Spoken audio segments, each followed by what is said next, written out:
Okay, hello everyone. Welcome to PCB Design Workshop hosted by IEEE. And we're going to be using KiCad for this workshop, which is a free PCB design tool. And oh yeah, and my name is Pranav and I'm your technical chair. All right, so we'll get started with the link to the slides as well as the sign-in form for AS. So I'll also be writing the link to the slides on the whiteboard in case anyone comes in while we're going through them.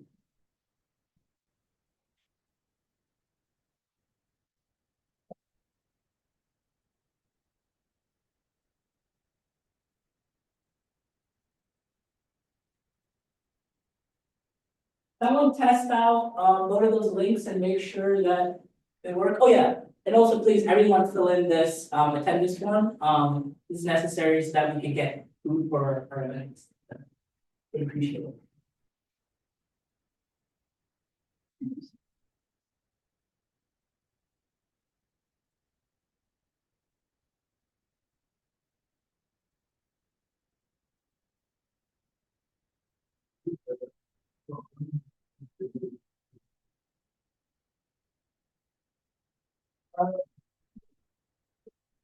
Yes, so there's Ike sandwiches in the back. At some point during the workshop, I'll say we can go get food, like probably around, let's say 6:37.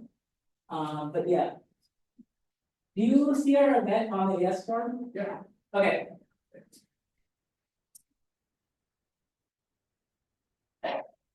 Okay. Does everyone have the attendance form filled out or like is in process of filling it out? Good. Does anyone still need a little bit more time to like fill out the attendance form? Okay, perfect. Thanks.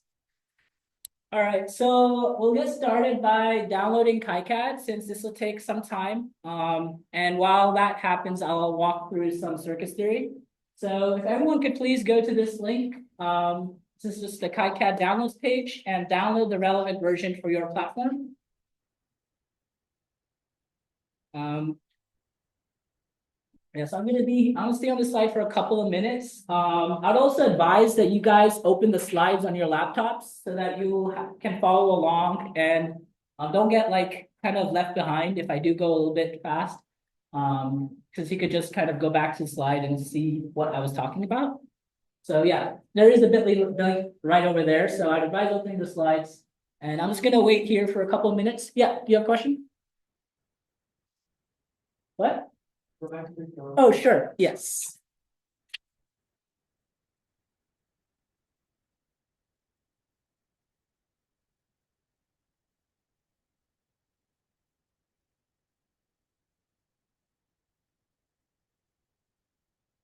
Okay, does anyone else need the QR code?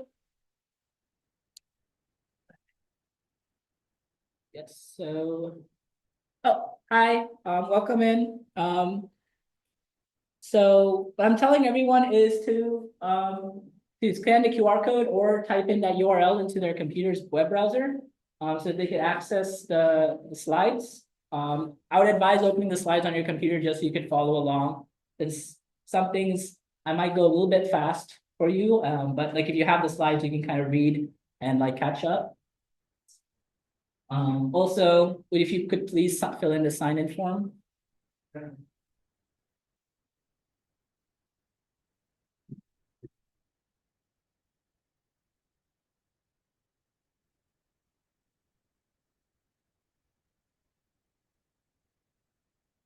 All right, okay.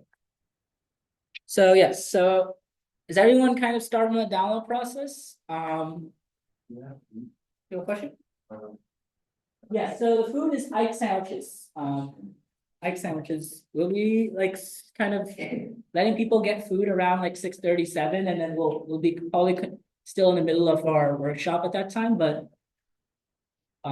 should be straightforward since we're just going to be working on our laptops. Okay. Hi, did you just come in or okay? I'm assuming, I hope everyone has what the slides and the sign-in form filled out. So we're just gonna go through some basic PCB fundamentals. So what is PCB design and why is it important? So PCBs stand for printed circuit boards, and they're essentially used to connect and like support electronic components using special conductive pathways, which are called traces, and they're made from copper, and they essentially connect together components like resistors, chips, and also allow you to like essentially connect those components down either in a factory like a fab or hand by hand using a substance called solder. And there's two main ways to connect components. There's either through hole, in which basically there's literally holes in your PCB, and you use through hole components and solder them on, or there's SMD, which essentially looks like a bunch of tiny little thin little metal pads on the PCB itself. And the way it works is you apply solder paste, you place the components down, and then you put it into an oven to bake. The components get soldered on. So basically, PCB design is the art of applying circuit theory concepts, as well as physics and visual creativity, to produce like basically these boards for all sorts of applications. So they're used in industry, and they're also used for like you can use them for personal projects. So overall, they're a very useful skill to have for engineering projects. And if you're an EE major and you're doing the circuit step, you'll probably be familiar with many of these concepts already. And it'll be really good on your resume if you're applying to circuits level positions within companies.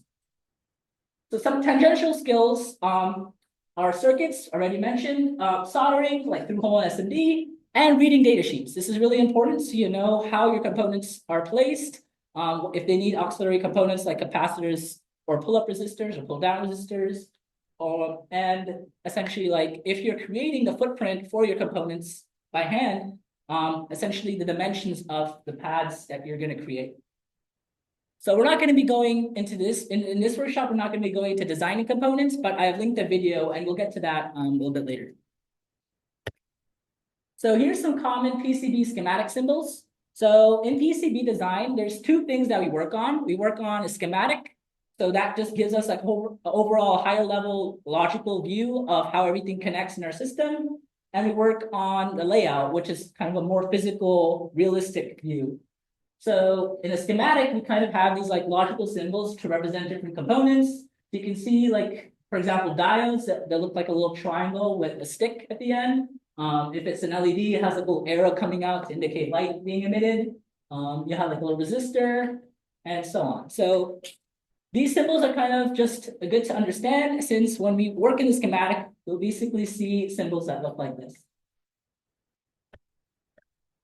So what is a PCB layout? So basically, like I said earlier, PCB layout gives you a physical view of the board with real dimensions.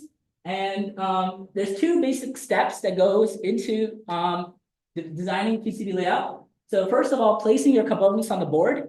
You want to be strategic with how you place them and how far they are. Sometimes distance really does matter, especially since for example, for traces, if you have longer traces, that also increases the resistance of your trace. So those are like real physical characteristics that you have to keep in mind.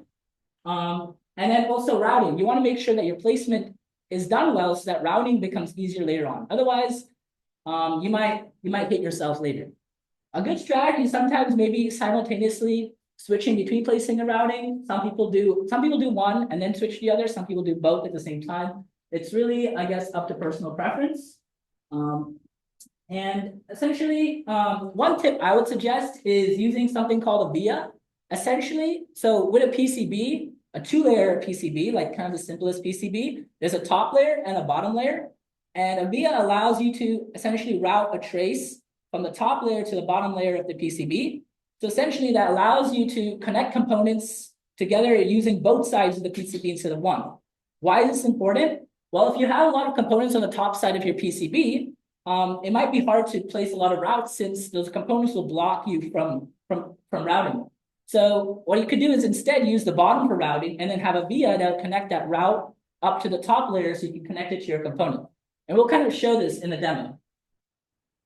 And then these are kind of like some overview of basic layers in a PCB. So we have a layer called the silk screen. So this is essentially used for labels, names, like naming your components, creating outlines of your components, which is useful later when you're hand soldering and placing components down, reference designators, and logos. So you can kind of get creative with your logos, since PCB design, like I said, is not just a science, but it's also an art. We also have solder masks. So this is like protective coating that goes on top of our traces. So essentially prevents us from accidentally shorting our traces when we're soldering things on. We have top metal. So this is again the copper layer for creating the traces on the top side of the board. And then we have the bottom metal, which is like the bottom layer traces. And we also have middle metal layers. So I was talking about a simple 2-layer PCB earlier. However, you can actually add even more layers to a PCB if you really want to get into more advanced PCB design. So for example, you can create a 4-layer PCB, and in that case, you'd have 2 layers in the middle that also have metal. And these are typically used for what are called power and ground planes. And we'll kind of get into that a little bit later.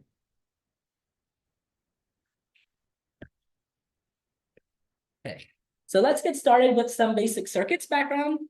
And I hope everyone is kind of downloading KiCad while we're doing this so that you don't have to like waste time downloading later. But yeah, okay. So let's just first go through some like physics 2D review. I hope most of you have taken it. It's like highly recommended if you're an engineer. If you're an engineering major, you should have taken it. But overall, in order to kind of understand circuits, understand PCB design, this is like the core foundation, like the bottom layer. So essentially, current is the flow of charge in a circuit. Current flows from positive polarity to negative polarity. So voltage can be described as like electric potential, change in electric potential. Resistance is basically the property of like a substance that makes it resist current flow. So essentially, in physics terms, this means that some of your energy is essentially lost and gets dissipated as heat.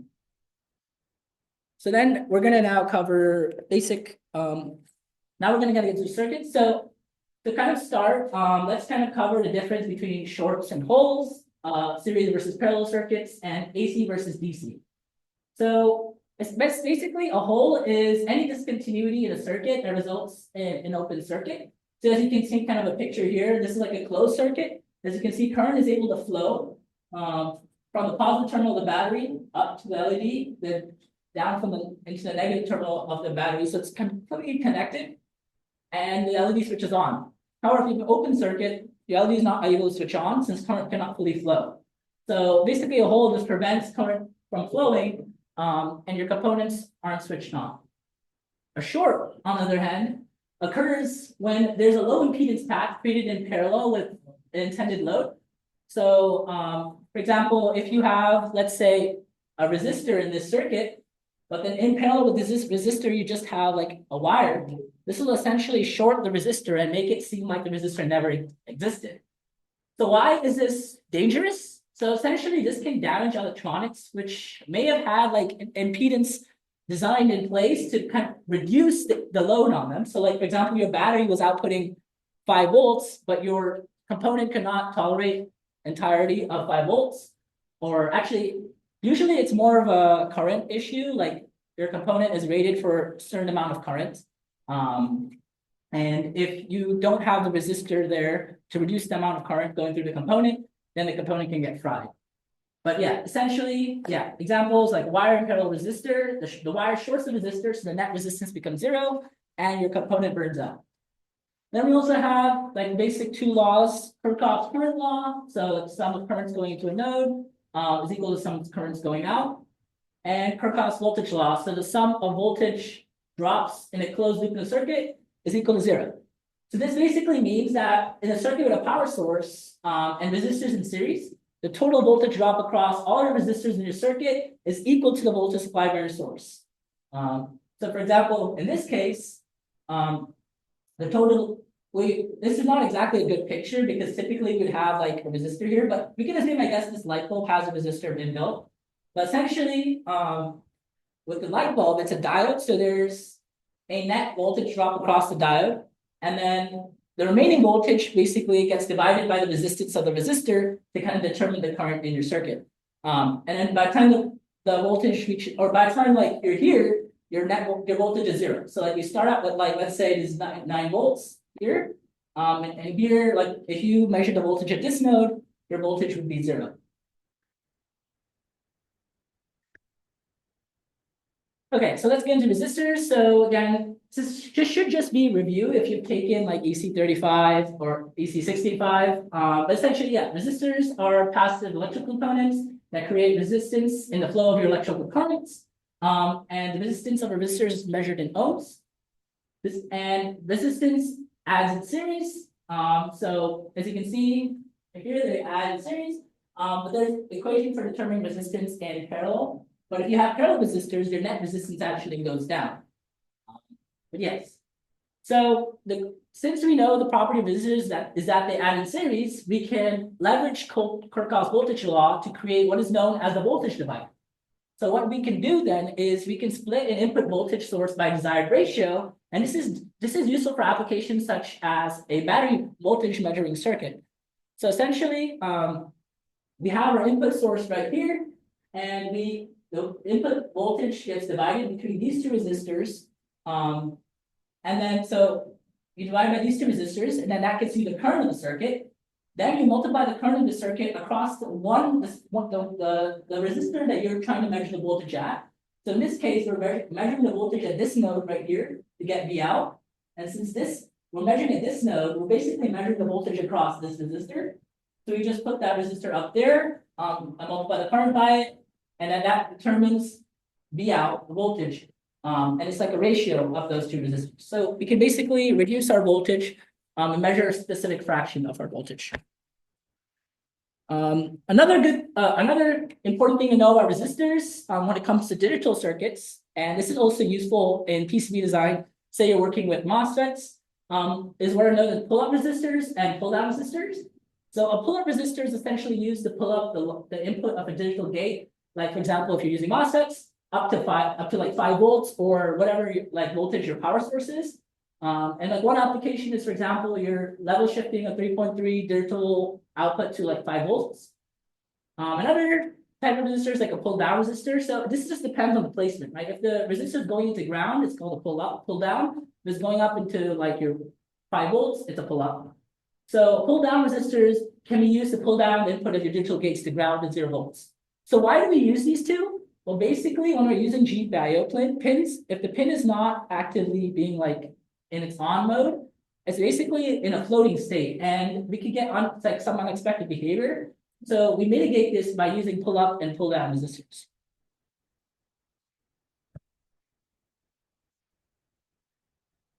Okay, and now onto capacitors. The capacitors are composed of 2 metal plates separated by dielectric, and they store charge between them. And then here's like equations for the current voltage across a capacitor. One thing key thing to note is that a voltage across a capacitor cannot instantly change. So basically, at time equals 0, a capacitor acts like a short circuit and allows current to flow freely. While at t equals infinity, the capacitor acts like a hole. This is useful in some specific applications. Another key thing to know is, unlike resistors, capacitors add in parallel. We're going to be more interested in how capacitors can be used in the AC domain, however, when it comes to creating like filters. So one thing, if we look at the AC domain, capacitors can be used to create impedance. So the impedance of a capacitor in the AC or phasor domain is 1 over J omega C, where C is the capacitance of your capacitor, J is what we use in EE to basically represent I, or the imaginary component, and omega is your angular frequency. So this is very useful for basically deriving first order and second order and like so on, like circuit transfer functions. And we use this in basically like high pass and low pass filters. So one application are coupling capacitors. So we use these in circuits, including PCBs, to filter out like low frequency noise, like DC basically, and allow high frequency signals to pass through. So for example, one real life application is you're trying to pass a signal between different integrated circuit stages in analog signal processing without amplifying the DC offsets. So in that case, you might use a coupling capacitor. Another type of capacitor are decoupling capacitors. So these filter out like high frequency signals, basically AC noise, so high frequency noise, and allow low frequency signals to pass through. These, for example, are used near microcontrollers. So if you open a microcontroller data sheet, you're trying to, like, for example, put an STM32 onto your PCB, you might see on the data sheet that they have a few capacitors connected up to certain pins, or specifically your 3.3 volt input pins. So these essentially are used, used to filter out the noise from your power supply and mitigate voltage spikes due to rapid switching in digital circuits. We also have a bypass capacitor. So bypass capacitors basically provide like low impedance path for high frequency noise and allow it to go to ground. So they're all used in specific instances. The key thing to note is capacitors, you see them quite frequently in PCBs. So they're pretty important to understand. They're more commonly used over inductors, even though they both have like multi-order properties. Simply because it's also easier to get capacitors of different values rather than inductors. So inductors are components that store energy in the magnetic field. Again, this is review from physics. But essentially, we're just going to kind of look at the property of inductors in the phasor domain. So again, inductors, impedance of inductor in the phasor domain is J omega L, where L is inductance. And this can also be used in multi-order circuit systems like differentiators, integrators, filters, and so on. Some things you may see inductors being used for in PCB design is like RF applications, like NFC and RFID, sensors, and various power circuits. Okay, on the diodes. So diodes are special circuit components that only allow current to flow through them in one direction. And they basically have a threshold voltage that must be activated or passed in order to allow current through them. So some good uses for diodes, for example, are great for protecting against accidental shorts in your circuit. Like there are times when I've accidentally shorted out a battery terminal, but nothing was fried because of diodes. They're also good for protecting against flyback current. And this is used with solenoid actuators. Shout out to RoboCup, which is like a project team by IEEE. But yeah, essentially, one thing to note, so the way it works is the voltage at the node on the front of the diode is less than your voltage threshold. The current is 0, so your diode is acting like a hole. But when it's greater, what you do is you basically subtract the threshold voltage from your supply voltage. That determines the leftover voltage for the rest of your circuit. Then once you have determined that voltage, you divide by the resistance of your circuit to find the current. A special type of diode is a xenodiode. So xenodiodes are a little bit different from regular diodes because they allow current to flow in both directions. So you can essentially pass negative current through them. So if your voltage is below a certain negative threshold, then the current will flow in the opposite direction. So you do see xenodiodes used quite frequently in circuits as well. Sometimes even more than like regular diodes, depending on the application. Yeah. And then one great thing to note is LEDs or light emitting diodes are diodes and they exhibit the same behavior as diodes. So if you want to use LEDs in a circuit, and LEDs are like a very common circuit component, we should understand like basic diode theory. So they have threshold voltages and current tolerances. So when you open up a data sheet for an LED, you'll see that it has a threshold voltage listed and a current tolerance. And what you basically need to consider is what's the input voltage of your system and like how much voltage, so consider the input voltage of your system. And then you subtract the threshold voltage of the LED from that input voltage. And then that can determines how much voltage you have left over. Then what you need to do is pick an appropriate resistor to get the current either at or below the tolerance current of your LED. So one example is say we have LED has a threshold voltage of 3 volts, right? And we are providing 5 volts to our system. So 5 volts minus 3 volts is 2 volts.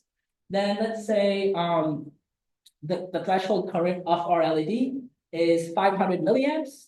Well, in order to get 500 milliamps, and we have 2 volts remaining in our system, we're gonna need to basically have, let's say for this example, we're gonna have a 4 kilo ohm resistor.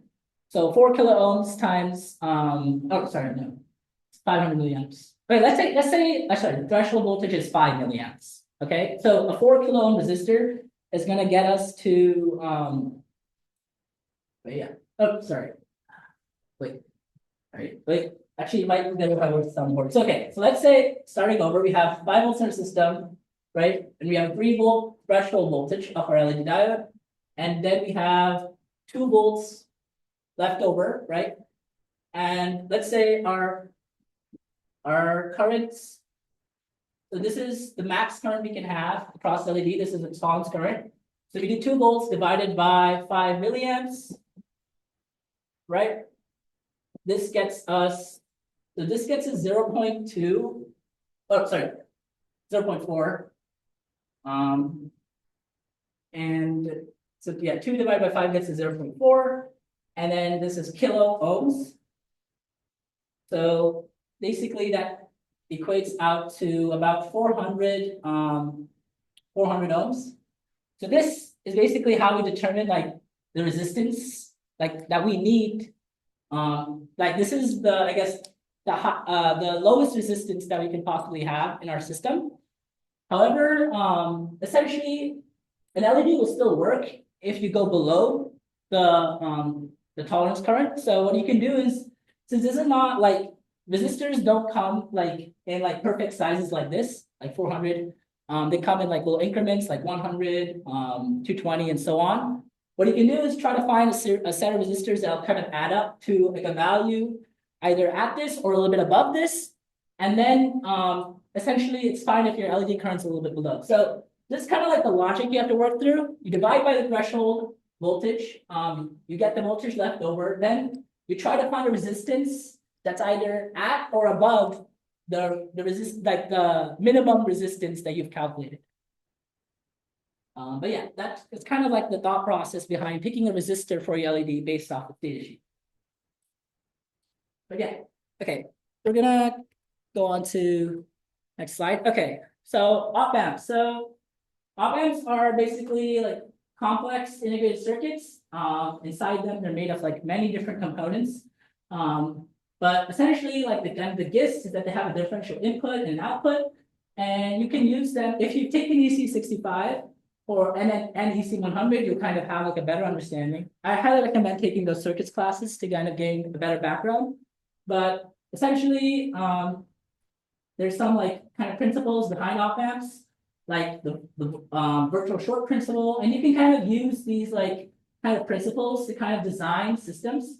So one common method is creating like a simple amplifier by creating like a feedback loop by connecting the negative terminal of your op amp to its output. And you can kind of like see an example of that right there. And you're basically able to get like amplification of 5 times your input voltage. And you're wondering, wait, how does this work? Right? Conservation of energy in physics. Well, the reason why it works is you're actually providing a supply voltage of 50 volts, negative 50 volts here. So there is energy leak in there in the system. But yeah, op amps, we're not going to go into them too much. There's also BJTs and MOSFETs. These are like more complex circuit concepts. So they're just kind of good to kind of go over, but I would say that it's kind of good to explore these more a bit on your own from classes. So when you actually use them in a PCB, you have better intuition of why they're working. But just to kind of go over them so that you understand that these are important components that are frequently used in PCBs.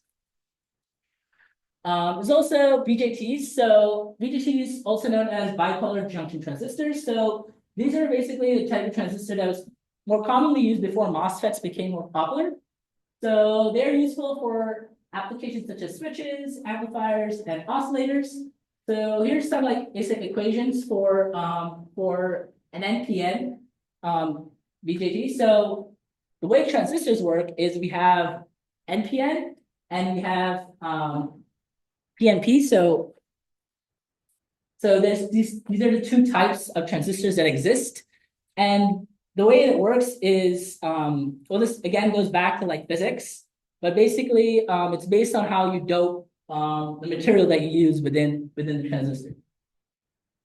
But yeah, so I'm gonna go to MOSFETs because I'm not gonna really be using these two today. But yeah, the MOSFETs, which are pretty important if you go into digital circuits, but also have quite good use in analog circuits. So they can basically be used as either an amplifier or a switch. So in digital circuits, they're more commonly used as a switch, but in analog, you'll see them being used as an amplifier. And one example is again, op amps. Within op amps, you have MOSFETs that can then be used at actually multiple stages of MOSFETs. But yeah, if you want to learn more about that, I recommend taking EC 102.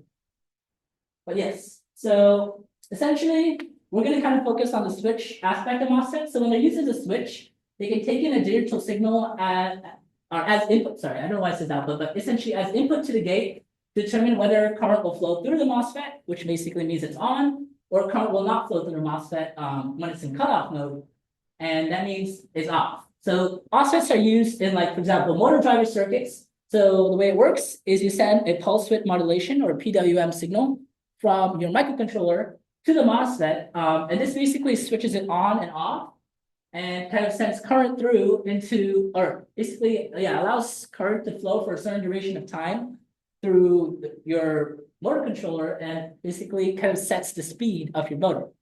This can also be used in LEDs. So in this case, if you're using it for an LED, basically your PWM value will determine how bright your LED is. So yeah, the duration of time essentially between the pulses affects how fast the motor spins or how bright your LED is. So, okay, it's the time. Let's see. Okay, 6, okay, great.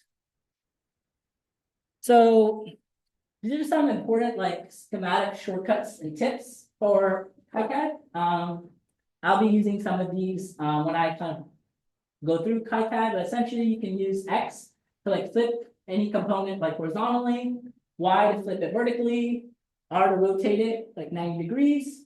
And also, like, if you open up KiCad, it's a really nice menu. You'll also see many of these shortcuts. But I'll just kind of go over some like basic tips. So one thing you want to do is after you've kind of connected up all your components in your schematic, you want to use the highlight net tool and basically click on all of your labeled nets to ensure that they're connected properly. This is really important because if you, like, for example, mistype a label, your components will not be connected properly, and then you'll get errors when you run your ERC later. So this is just a good thing to check that your labeling was done correctly, and then that saves you a little bit of headache when you go on to the layout stage. Then you also want to use the electrical rules check or ERCs. This basically goes over your entire schematic to make sure that there are issues, like ensuring basically all your pins and components are connected properly. And another tip I would say, this is just from like an organization kind of best practice standpoint, is I would recommend like creating little rectangle shapes and basically using those to organize your components. So you can, if you look in the KiCad menu, for the schematic, you'll see like a little rectangle shape.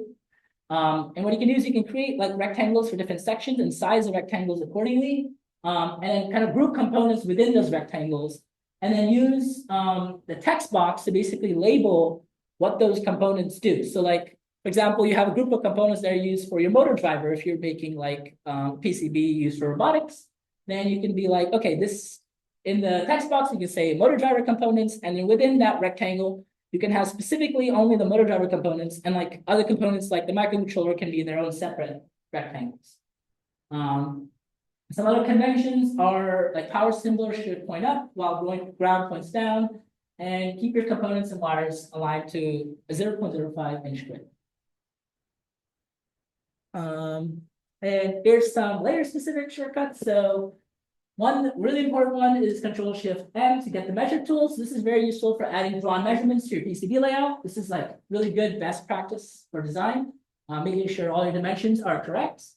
Another thing you can do is use the flip board. So if you're routing on the back later on, we'll kind of show that. You can flip the board view so you can kind of see things better on the back side of the board. You can also, so drawing filled zones, this is important if you're basically creating a pour on our PCB. So after we essentially sketched outline and do placing and routing, we basically create a filled pour on our PCB, and we'll also kind of go over this. But yeah, these are just some additional shortcuts. And then some more tips and strategies. So after your schematic is completed and all your parts have footprints, you want to make sure you click the update layout button. This basically updates our layout to have all the newest components that we connected up.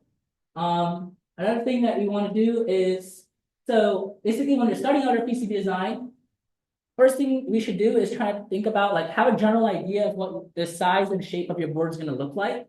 And so you can use this to kind of create the outline of the board. And it's good to have like kind of a rough idea to start with, and you can always change it later on. You also want to make sure you leave sufficient space between components to make soldering easier. One key thing, this has actual physics applications, is using wider traces for parts that need more current. So essentially, the equation is in physics. So the equation for resistance is R is equal to rho times L divided by A, where rho is resistivity of the material, L is the length of the wire, and A is the cross-sectional area, which is width times depth. So as you can see, your resistance is inversely proportional to your width. And so if you increase the width of your traces, that will reduce the resistance and basically allow current to flow through. And this is really important for high current, high power application. Another key thing is if you're using RF relay components like antenna to keep them away from high frequency circuits, using the design rule check to make sure you don't have any errors. And I think something that some people might want to know, actually this is also a bit tricky for me to find, is when you want to add more layers to your board, say you're switching from a 2-layer board to a 4-layer board, in KiCad, the way you would do it is you go to the board setup menu, then you go to board stack up, and then physical stack up. This is like kind of like, we'll also go over this in the demo, and this essentially in the physical stack up menu, this is where you can add more layers. So this is again useful for adding power and ground planes, and these should be like really large and not really broken up. So again, for the simple like reason of like intuition of resistivity, if you have really large pores, you can have really smooth power and ground planes, and they also act like the plates of a capacitor because you have ground on one layer and power on another layer. So they both have different charges. And that capacitor, basically the fact that it acts like a capacitor helps reduce noise in our entire PCB. Okay, oh yeah, I also included some images in case people were a bit confused to kind of show adding more layers to a PCB. So you can open up your board setup menu by clicking on that little icon in KiCad. You can go to the physical stack up tab. Oh, yeah, sorry, yeah, you go to the physical stack up tab under board stack up. Then you can add those 2 layers right there by clicking copper layers, changing copper layers from 2 to 4, and it just adds those 2 layers right there. Then if you go back up to the board editor layout, you can change them to be power planes. Although I don't think that really matters. Yes. And then there's just like manufacturing step. Okay. So on to like designing custom components. We're not going to be going into designing custom components today, but there's a YouTube video if you would like. And one key thing to note is to draw rule areas, also called keep out. So when you're creating your components, you want to make sure that your components don't overlap.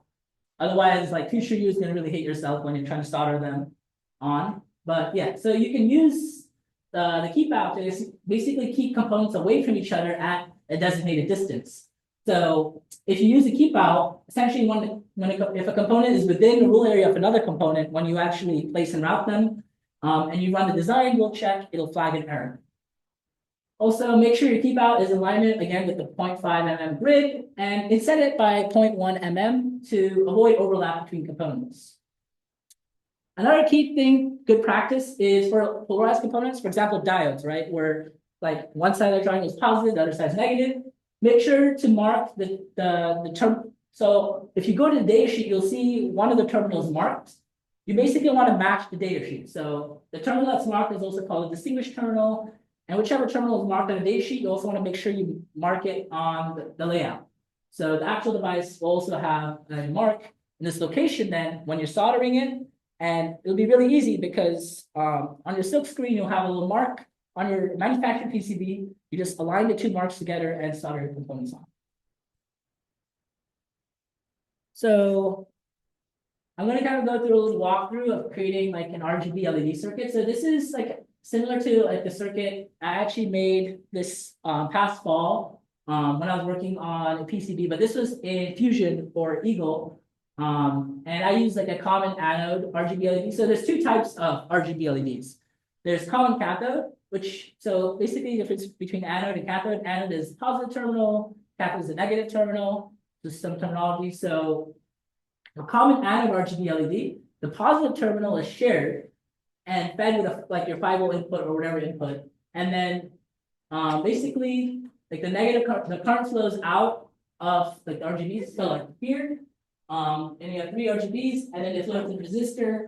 And then you can have like a MOSFET hooked up if you want to change the brightness of the LEDs to make all sorts of unique color combinations, like with different brightnesses for different colors.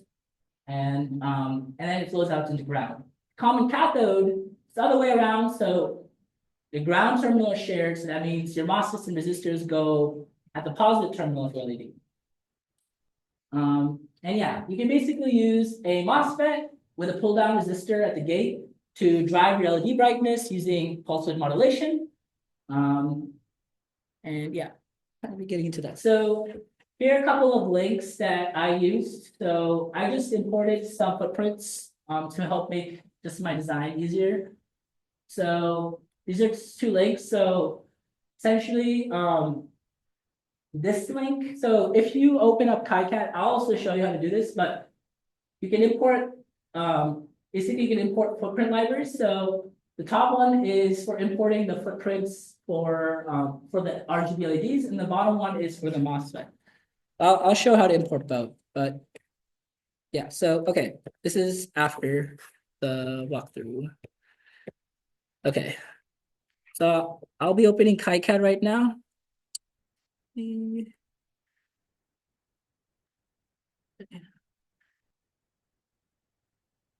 So does everyone have KiCad kind of downloaded and set up? Okay, perfect. So when you open up KiCad, this is like the first thing that you will see. So you just want to click at the top, you just want to click new projects, and then that'll create like a new project. And it should, if you just like name the project, you'll essentially get a schematic here and layout here. So this is what you should see after you create a new project. And so we'll get started kind of with the schematic side of things. So I had already kind of gotten started on it. So, but I'll kind of redo it. So basically what I did first was, so this is how like the schematic looks for our PCB design. So I didn't want to get too complex with the design, so I didn't add a microcontroller. The idea is I've added basically an external, I've added a header, so you could connect a microcontroller to this PCB using jumper cables. So this is the header. So in order to kind of get started with this, first thing you want to do is leverage some of our shortcuts. So for example, you want to add a component, you can press A. That'll do the same thing as this. So, or sorry, you need to click onto this first. Okay, and then click here. There we go. Okay. And I want to add for this for the purpose of this demo, I'm going to be using a 5-pin connector. So just quickly, oops. Okay, connector. Oops. What is?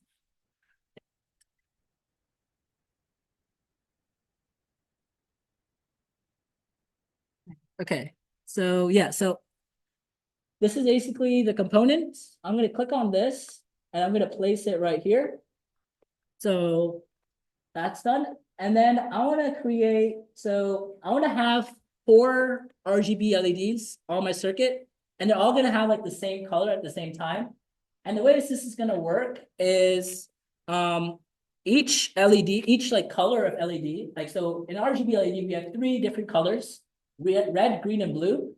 So we have like 3 small LEDs packed within one SMD package. And essentially, the way we can kind of get unique color combinations is by setting red to a certain brightness, green to another brightness, and blue to another brightness. And then the light from all 3 LEDs kind of combines to a final color pattern. And you can kind of play around with hex color patterns if you have kind of heard of that, to kind of find like a color pattern that might work. But essentially, we drive each color channel with a different MOSFET. So we have one MOSFET dedicated to the red channel, one to the green channel, one to the blue. And then we have pull down resistors here. So pull down resistors essentially means that when this is for good practice, or since we're connecting to a GPIO pin, and then this R, G, and B all connect to a separate GPIO pin, actually connect to a header, and I'll kind of go into that. And then these, since this is a common anode, RGB LED, they all of the LEDs share the same power source. So they're all connected at the top to 5 volts. And then at the bottom, each of the LEDs are connected to a resistor.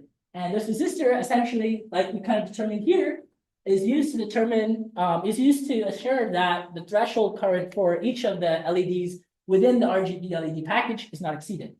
So if you actually open up the data sheet of an RGB LED, the different colors of LEDs within that package will actually have different current tolerances.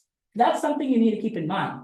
So like, for example, your red might be able to tolerate a current of, let's say, 2 milliamps, while green and blue can tolerate 5 milliamps. This is something that you might see. So you'll have to like size your resistances accordingly.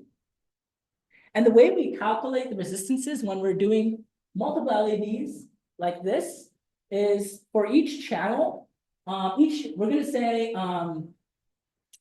each channel, since each channel connects to its own MOSFET, basically we just add up the resistances in parallel for a specific channel. So since we have 4 LEDs here specifically, the resistance on the red channel for each of those 4 LEDs, so that's 4 resistors, those resistors, we're going to calculate the net resistance in parallel. And then once we calculate the net resistance using the resistance formula for resistors in parallel, we essentially, then what we do is we take the input voltage, 5 volts, we subtract by the threshold voltage of that specific RGB LED, so like, or that specific color. So that, again, we're doing the red channel. So we subtract by the threshold voltage of specifically the red LED. That gets us the voltage remaining. And now that we calculated the parallel resistance, like the net resistance for the red channel, we divide that from the remaining voltage we have left over, and that gets us the current. So for example, let's say red, each of those 4 resistors was 220 ohms. We can just do some math here, or, okay. Oh, maybe if I go up here. Can anyone like kind of see if I'm doing it over here? Okay. So let's say we have 220 ohms and we have 4 resistors, right? So to calculate the net resistance, this is the formula we're going to use. We use 1 over 220 plus 1 over 220 plus 1 over 220 plus 1 over 220. Right? So we quickly calculate this.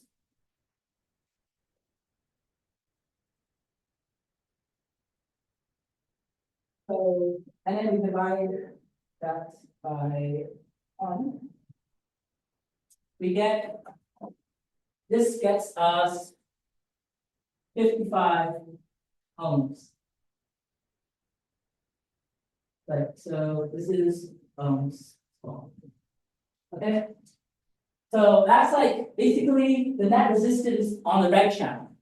Now let's say threshold voltage of red LED is 3 volts. So 5 minus, or sorry, threshold voltage is 3 volts. So this is 2 volts remaining, right? 2 volts. Now we do that, divide by 55 ohms. Divided by 55. And then let's say we do times 1,000 to get milliamps. And this gets us, so this divided by 55 ohms gets us 36, 36.36 milliamps. So again, this is not like super accurate mathematically. Like obviously, like you're depending on what LED you're using, the tolerance current may be above or below this. So it's all going to depend on exactly what LED like you're using, like from which manufacturer. But this is kind of like just a high level intuition. So we look at the LED data sheet, we get the threshold voltage, we subtract that from our power source to get the voltage remaining. Then based on that voltage remaining, we want to determine, we want to kind of work backwards. So we want to determine basically the minimum resistance that we can have. Then based on that minimum resistance, we want to find a combination, like we want to find a resistor where those resistors, like adding that resistor up in parallel by the number of like times that we have that resistor in the system will get us the resistance we want. So we kind of start with like the resistance the minimum resistance we can have, and then we kind of try out different resistances until we get one that works. If that kind of makes sense. And then based on the resistance we get there, like let's say we could have 55 ohms safely in our system, or sorry, we could use 55 ohms and get the current, we can get a safe current using 55 ohms. Then you can work backwards to get this value. And you're basically going to have to try this out. Like if you're actually doing a single life, just try out different resistances and calculate if it will actually work or not. But yeah, so now enough of the math, I'll get back into kind of creating this. So I've got the header right here. Now I want to create RGB LED component. So I'm going to add a symbol for RGB LEDs. So I could just see this RGB. So this is a specific one that I used. So it's an RGB LED anode. So anode basically means it's a common anode, and it's red, green, and blue. So basically just place this here. And then we can use the R to, oops, sorry, not that. Press escape if you want to escape from the menu, but you can use R to rotate it. So essentially we have that rotated. And now let's say we want to connect up our resistors, right? So again, we have to go in the place components menu and search for a resistor. So I'm just using the common resistor symbol here. You can find different symbols if you want to use, like, it's basically up to you what kind of symbol you want to use. You can just go with the simple ones and then just match them up to the footprints, as long as they have the number of pins and matches the number of pins on your footprint. That's just one thing you have to keep in mind when selecting a symbol, is that the number of pins on your symbol need to match. So like, for example, oops, sorry. Let's just do resistor here. So like here, for example, right, there's 4 pins. There's an input pin for our anode, and then these 3 output pins. So our symbol should match this. So if we, or sorry, our footprint should match this. So if we get an SMD footprint for this component, there should be 4 pads on that SMD component. And each of those 4 pads is going to map to one of those 4 pins. And that's basically how it works. So essentially, if you're using through hole, it's not going to be the number of pads, but the number of holes. That's going to be basically a similar concept. The number of holes, or like, I guess, or you could also call them pads in a way. They're also called pads, but it's kind of confusing. But essentially, we have just need to make sure that those match up. But symbols matter less because they're more logical. They just kind of give us an idea of how we can connect stuff. And then when we go over to the layout menu, basically, if we have done our schematic right, we'll see like little yellow lines connecting our components. And those guide us when we're doing the tracing step. So, okay, so I have my component here, from my resistor. Let's connect that up. Okay, and then let's get another one. It's gonna get 3 of them. And I also want to space these out a little bit, actually. So I'm gonna see if I can, yeah, bring that down and then like there. Yeah. Okay, and then one more. Can also do Control C, Control V. So that just works in KiCad. And then W is to connect components with the wire. So you can see that it switched to the draw line, right? So if I press W, I can immediately start doing this. So basically, but if you also click on a pin, really neat thing is it just immediately switches over to the wire. So it just makes it really simple for you. And then you can also drag wires. So let's say I want to drag this wire. I'm going to press escape first to escape out of the line. And then you can kind of see when I press escape, it moved back up to the select. But yeah, you want to make sure you're in select, and then you can basically move things around. But yeah. Okay, so that looks good to me.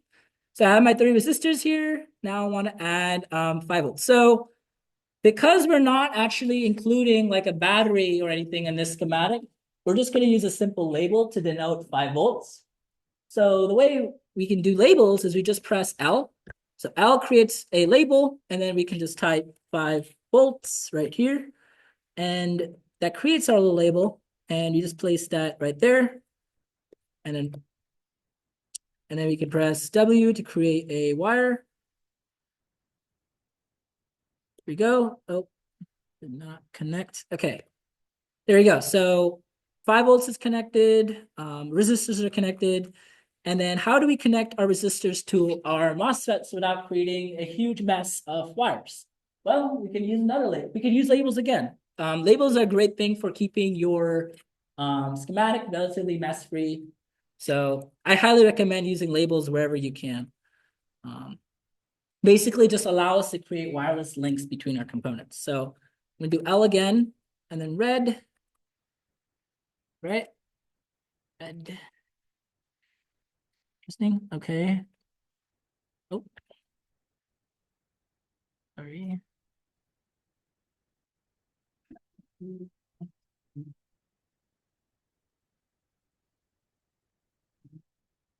Okay.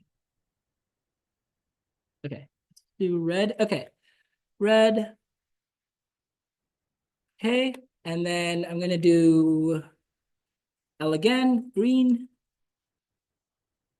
All right. And then one more for blue. All right. B for, oh, sorry, like that, L, and then blue. Okay. So created these. Now I'm gonna do wire here, connect them up. Make sure your labels are connected to your components. Just treat them as like little components of their own, but like kind of like components that allow you to wirelessly connect to other components. So now one thing you'll notice is if I zoom out a little bit and I go to this, which is our highlight nets tool I was mentioning earlier, and I click over blue, you see that blue turns pink, but so do all the other blues. That's a good sign. That means you did your labeling correct. And now all of these blues, they're all connected to each other on like one line, like kind of like a bus, essentially. So that they're all connected to each other. And so normally with those 4 MOSFETs, those 4 RGB LEDs, those 4 now all connect up to that one MOSFET. And that one MOSFET is then driven over PWM to basically turn on and turn off the current in your circuit to change the brightness of your LED. And then you can kind of, so I'll also create a MOSFET to kind of show you guys an example. So go over here and we type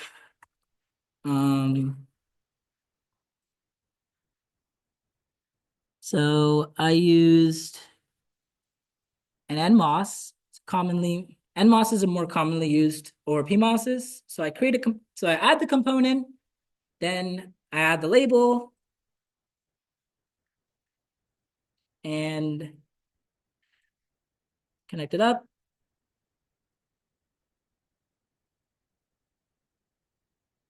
And then connect it up to resistor and then to ground. It's all like kind of like the same kind of logic.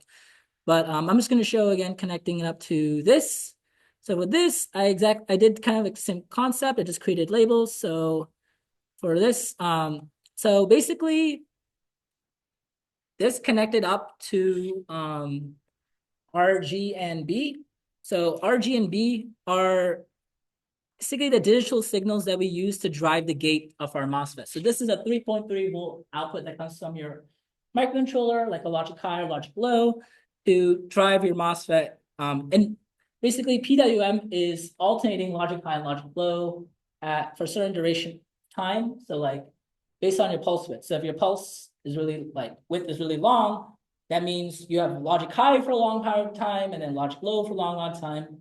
If it's shorter, then it's logic high, short amount of time, logic low, short amount of time. So essentially, yeah, so we have, with this MOSFET, I have connected up the label here, and then I've done the same thing to connector up here to connect the labels. So, oh, sorry, there. So here I have RG and B. So this basically is a little header where our logic signals RG and B are connected up to, as well as 5 volts and ground.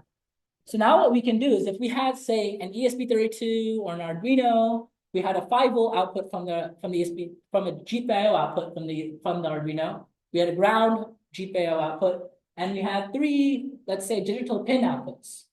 We just connect those 3 digital pins. So like this actually looks like a header. So if I'm going to go to the layout in this kind of second so you can see the 3D view, but we just connect the jumper cables up to this, and we can get like a working circuit, connect our Arduino up to, let's say, a USB cable to plug it into our computer. You could also have like physically you could buy the Arduino or ESP32 chip and mount it onto your PCB and just have everything on your PCB. Then you could also have a power distribution system on your PCB and so on. For the purpose of today's workshop, I'm not going to be going into like all of that. There's several tutorials as well how to do it online. I would just suggest looking at the slides. The slides kind of cover all theory. You need to understand why data sheets have, for example, coupling capacitors, decoupling capacitors. What is a pull-up resistor? What is a pull-down resistor? Why do those data sheets have that? Why are the videos using that? So that you just don't like blindly place components without knowing why they're being placed. But I hope the slides today kind of gave you intuition of basically everything that kind of goes into the thought process of why we're placing these components down. But yeah, okay, I'm gonna kind of delete these things since I kind of already have the schematic done, but I haven't finished the routing, so you can kind of see me working through that. But yeah, so once this is done, this is your schematic. What you want to do is you want to move on to the layout stage. So in order to go to the layout, you just simply click this little button right here. This will make sure it's Control S2. Okay, this will take you to the PCB editor. Also, basically your layout view. And so in your layout view, what you'll see is this. You'll kind of start out by seeing like this little purplish, like kind of place to do your layout. And what you might want to start out with is drawing like a little shape for your board. So I drew a rectangle, but yeah, so you can essentially do this. You can do this and like, you can start out with a rectangle, or you can just, I guess, draw your own shape using lines and arcs. I would recommend in the corners having arcs simply because of something. So there's like concept I think I might have skimmed over a bit in the slides, but essentially, if you have straight corners, it can like basically cause your current to like kind of gather in that specific corner. So if you have it more rounded, it's just like a better practice and basically ensures things kind of function better. But essentially, yeah, so you can kind of create your own shape. I'm just going to create a square for simplicity. So let's see, square there, right? once you have your square, you can kind of, I would advise, or once you have your shape in general, what you want to do is you want to click up here. So this, or not, sorry, here. Yeah. So this button right here essentially updates PCB for schematic. So once you click, once you're done with the schematic and you have your shape here, right? Click this little button right here. And what this will allow you to do is this will basically bring in all of your components. So I already kind of done it, but yeah, if I just click update PCB, it'll kind of process like all the components that I placed down back in the schematic view, and they'll load here. Also, wait. So you notice that, so when I did this initially, I got errors. And if you've been following along so far, you'll also get a few errors pop up. This is because you haven't actually added the footprint yet to your symbols. So far, you've just kind of placed down a bunch of logical symbols in your schematic view, but you haven't yet added the footprint. So that's kind of, I'll go into kind of how to import footprints and how to add footprints. But yeah, so that's what I'm going to do next. So after that, I'll come back to this. We'll kind of play around with placing components, routing components, and finally adding the pour. So the pour kind of comes last. So this is basically adds the pour, and we're just going to add a ground pour. So this basically means that everything where you don't have a trace or a pad is just ground. And this is basically just adding like solder mask. So yeah. Okay. So yeah. Okay. Okay. So let's go into how to import something. So I'll kind of go back to the slide where I had those two libraries. Where did it go? I think it was here. Okay, so basically, this first one's a GitHub link. If I open the GitHub link, oh, grab a sandwich before you go if you want. Okay. So, okay, so there's the GitHub link here. So in this GitHub link, I can import in my components. So okay, so back to KiCad. So what you want to do is you want to go into preferences, right? And manage footprint libraries. So you go here, you can actually see where on your computer, so you can see where on your computer your footprint directory is. So in my case, it's in this directory right here. So I can just copy this directory path if I want.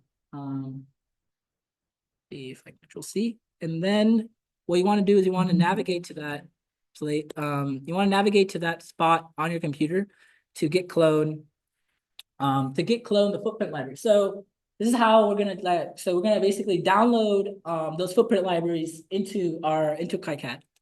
So see here. So this is basically where all the footprint libraries are stored. And I'm on Windows. So if you're on Mac, you're going to be using like Finder. But it's kind of the same concept. You should be able to see within KiCad where your footprints are stored. Based on that, you should just use like CD or like within Finder itself, you can just manually navigate to that folder. And then you should open a terminal. So actually on Mac, what you might need to do is you might need to open a terminal outside Finder and then just use the CD command to kind of go navigate into that directory where your footprints are stored. Oh, my bad.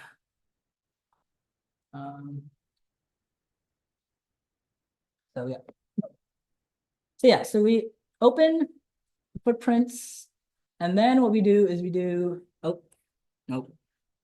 So once we have a terminal open, we want to go back to the GitHub repository.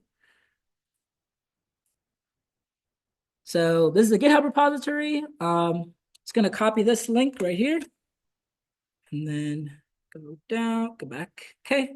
Then git clone this. So I already have it on my computer, so it might throw an error, but see, yeah. So it already exists. So, but if you haven't downloaded it, it'll start installing. and the folder will be within your KiCad's footprints folder. So then once that is done, okay, you want to go back here to preferences, manage footprint libraries. Then you want to click on this little button right here, add a new library. Or actually, we don't even need to do that, I don't think. If we just click this and then we go to where it is stored on our computer, say, so for me, it was stored within, program files. Okay, program files, KiCad 2.0, share KiCad footprints. And then it was this one. So the select folder, and it just like adds it. And you can do the exact same thing for the other one. So for the other one, so for this, let's just delete this because I already have it. Yeah, okay. But for the other one, but yeah, you kind of saw the process there of how to add something. So yeah, you can press escape to get out of there. And then for this other one, also, by the way, this is being recorded. So if you're a bit confused, also, you can also ask questions. Feel free to ask questions right now, but hopefully this will kind of, you can watch the recording back later. See, essentially, this is, so this is a Spark EDA one. So you may need to make an account. Spark EDA has some readily available footprints. I decided to just go this route instead of making one from scratch, since it would be easier. So yeah, so if I just go to symbol and footprints, you can download the footprint, and then you specifically want to download it for KiCad. So let's download the latest version, version 6. And then it'll download as a zip. And once that does, you want to just extract the zip. So let's close this. Yeah, so essentially we just, then we're in a downloads folder. All we do is we extract the zip, then we just manually like copy the zip folder or copy the unzip folder. So I've already unzipped it, so I can just copy this. Copy this, we'll see, and then just go to, you can also, if you're really fancy, you can use terminal and use like the move command. The thing is, for me, my KiCad folder, I don't know, it was like privilege locked, so I couldn't directly like clone or copy into it. So I just manually did it and then approved it when it asked me to. I don't know how it might be for you. Definitely on Mac, it'll probably be locked. So you won't be able to directly clone into it. So if you do have to clone into on your Mac, you would probably need your sudo password. And if you don't know that, I'd recommend just cloning into another folder and then manually copying it over. But yes. Yeah, so let me go back to where it was. Okay, so program files. Let's see, where's program files? Okay. And so 9.0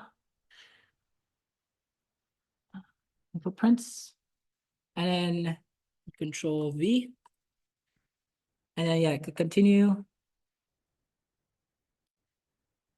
So I think I already had it here though.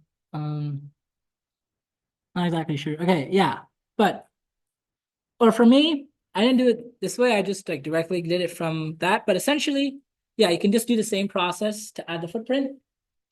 Okay, and then once that's done, can see.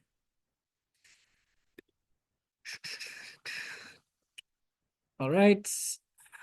So okay, sorry. So once you have that, the footprints added, we're going to want to go back to the schematic to actually map these footprints up. So the way you can do this is, there's this assign footprints button. So we click that in order to assign our footprints. So what this does is this brings up a list of all of our components that are in our schematic. So since we have completed the schematic at this point, we should have everything there. Then what we do is we can just manually click on, like, click on each one, and then we can kind of like scroll through all of our footprint libraries. So the one I added like recently was this one, Acheron. So if I click on that, we see a whole bunch of filtered footprints pop up, right? So this is specifically for the RGB LED. So assigning that. So I can click on that. Then this is the specific, the one I assigned to it. So within this library. So this is LED RGB. Specifically, it's an SMD form factor, not through holes. So the way businesses determines how it will be soldered. This is kind of the dimensions and shape. And yeah, so that kind of covers importing components. You could also create your own component libraries, like schematics, or sorry, symbols and footprints by following the video linked in the slide. So you can either go one of two routes: import your own or make your own. Or you can use like the default ones provided by KiCad, but those don't cover like a lot of things. So yeah, and then we have, let's see. Okay. Does anyone have any like, questions so far? Because it might have been like a lot for people. Yes. How do you assign the ARGB to the footprint? Like, what do you press? Okay, sorry, yes. May have missed that step. So I'm back in the schematic editor, correct? So in the schematic editor, there's a little button up here called Assign Footprints. So you just click that little button right there. This brings up basically like the menu where we can use to map things. So then we can click on each one of our LEDs. So we know that the symbol name is LED, I think ARGB. So that when we created, when we added those symbols originally, we kind of know what the names are. So we see that name up there. Then in order to map it, what we do is simply click on the relevant library. So in this case, because we didn't have a footprint for our RGB LED already in KiCad, we imported this this one from GitHub. So this was like someone had made this footprint library specifically. So the Acheron one. Then within Acheron, we're using specifically the RGB LED footprints. So I'm picking LED RGB SMD 2.8 by 3.5 mm. And this dimension thing, so the dimensions are gonna matter a little bit. So if you basically are size constrained, when you create your original layout, right, you basically want to make sure that depending on your application, right, like say you're creating a very small IoT device within like a very small shell, you're gonna have a certain set of constraints for the size dimensions of your PCB. And so you draw the initial shape of your PCB. And then you're gonna kind of like say, okay, I'm gonna need like specific dimensions for my components. You kind of have an idea. And also you can use the measure tool, like I mentioned, to kind of like measure out like how much space different components are taking up. But essentially, just these dimensions are kind of very useful from a physical standpoint when kind of determining how big and how much space things are going to take up. Also, the thing is, so bigger components do take up space, which is kind of takes away space if you're trying to make a really small like device. However, the advantage of big components is if you're soldering by hand and you're not asking your PCB house to do all your soldering for you, bigger components are just generally easier to place down and solder by hand. If you're really tiny components, it's really, really difficult. Like, for example, if you're soldering a microcontroller by hand, it gets really, really challenging because microcontrollers have really, really tiny little pins. And so like you want to be very careful not to short those pins when you're soldering it on. But yeah, essentially, it's kind of a general idea. So yeah, you just basically pick each of these. So specifically for the resistors, I used like the existing resistor library within KiCad. So I used resistor SMD, and I basically selected each of these resistors and then selected this one to map it. And then for like the NMOS, I used this like SI library so the second library that I showed how to import was this one. So for the NMOS, I just simply use this footprint, right? But yes. Yeah. So that's kind of mapping all of them. Does anyone have like any questions? Okay. Cool. Okay. Okay. So, oh, yep. Yes.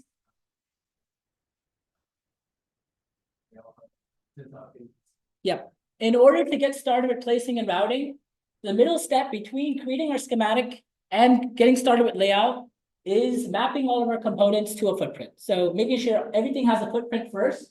Make sure everything has a footprint first, then we can get started with placing them and routing them. So now that we're done with this step, we're going to go back to this. Drink some water.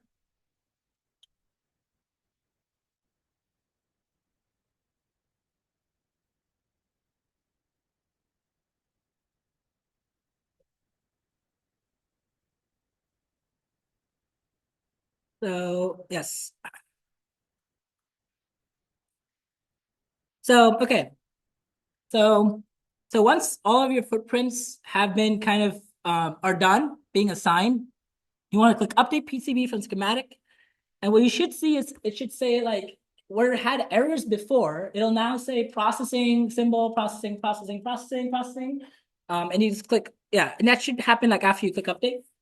So for me, that I've already kind of done that. But if you've done everything correct, this is what you should see. If you don't see it, like you see errors, you may have not correctly assigned footprints.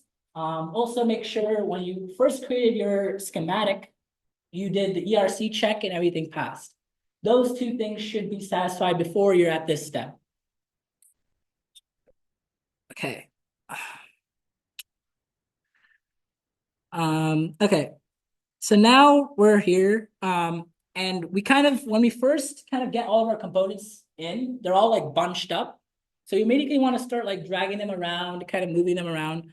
So like, for example, all these resistors are bunched up. So I'm just going to like kind of move them into like the respective spaces. So you can just easily kind of click and drag the strategic. So what I've done is I've already kind of like moved all of these LEDs to like this side right here. And I have my header right here. And if I go to a 3D view, you can kind of see, let's see. I think so the shortcut to go to 3D view is Alt 3. So you can kind of see this is like a general 3D view of how our PCB looks at the moment. So you can kind of see there's a header right over there on that side. And then there's like these four little holes right here. These are like the 4 LEDs. And then these are just like all of like the resistors that I'm gonna kind of move around on the PCB. But yeah, as you can see, there's no like actual PCB there yet, like no board. And the reason for that is I haven't actually filled it in with the pour yet. So you won't actually see the board until the pour has been filled. Once that is done, then you'll see like the board appear there. So I'm gonna go back to view. So just click escape or see. Close that, yeah. Okay. So let's go back here. So I'm just gonna move components. So one thing you might notice here is how I've done my routing, right? You notice, okay, look, there's like a little blue line here. So this goes back to what I was talking about earlier, right? Using the bottom layer for routing. So because we have like all of these LEDs here, right? And it's going to be kind of tricky to try to route through them. And also like with all these components. I mean, in this case, actually what we could have done is we could have done the same routing on the top layer, but I just chose to do it on the bottom layer, kind of show you how it's done. So in order to route on the bottom layer, all we need to simply do is click B instead of F. This goes to the bottom layer. So then what we can do is we can just immediately start like kind of placing routes. So from there, we can just kind of like place a route on the bottom layer. And if it wasn't on the bottom layer, if it was on the top layer, and I try to make a route, it would place it on the top layer. So this is how we can kind of place routes on the top and bottom layer. I like can just simply use this little menu right here to switch between the layers. And one other thing we can also do is if we go to view, we can flip our board view. So this actually shows us what this does is, so we can still see top and bottom layers, but essentially think of it like actually taking our board like that's like this, right? Saying top side is up, flipping it so now bottom side is up. So we're actually like mirroring it so we can actually kind of see how it looks like on the bottom side, like assuming that we're just seeing through the board from the bottom side. So this is also kind of helpful if in certain cases when you're doing routing on the bottom layer. So I go to view, I'm just gonna flip it back. Okay. Okay, yeah, so now another key thing I use here are what is called a via. So a via is essentially like a drill into the board that essentially allows me to connect routes from the top layer to the bottom layer, or like to the middle layers, for example, just between like layers essentially. It makes it really convenient for routing. So let's say my route started on the top layer, but then it went to the bottom layer. Like for example, here, right? I'm routing this pad, this 5-volt pad on this LED to this via here. Bam. See that? The route's at the top layer. Now the 5-volt trace goes all the way down to the bottom layer and it goes to here. So the way you create a via is you simply go up here and click via, or you can use Control-Shift-X. And you can place your via down. Then you can also escape out of there. You can adjust the properties of your via. So this is what you want to do. So like basically you can change the size of your via. Like I don't think we need to do that like right now, but you can change, let's see, you can change the diameter of your via. I'm like make it bigger or smaller. So like right now it's 0.6, make it 1, goes bigger. Go back to 0.6, so it'll go small again. So this might be useful in some applications if you need a bigger via, but the key thing you want to do is change this net property. This is what's going to allow us to connect our routes up to our via. So we want to connect specifically 5 volts to this via. So we're going to click the 5-volt net. Now the 5-volt net is selected. We can simply connect our traces up. So if I go to here, bam, bam, connects. Let's say I did not change the net, right? What would happen? So I can create another via here, say, and I try to create a route. Well, the route's not going to connect. It won't let me connect to the via because the via is not assigned to that net. So since the via is not part of that net, only components that are at the same net, like for example, if they're pins, they're already assigned to that net because you connected them together in the schematic, or vias that are connected to that or assigned to that net. Only things that are on that net can connect to each other.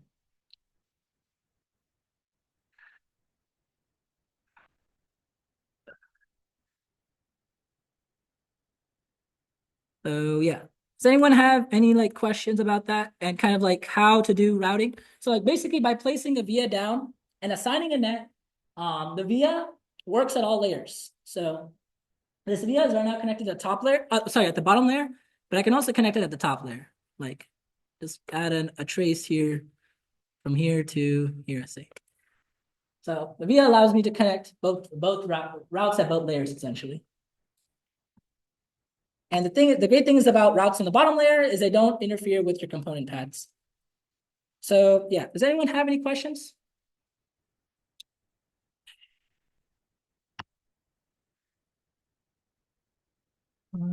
Yeah. Yeah.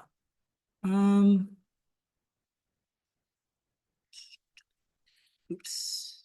Okay. Let's try deleting these.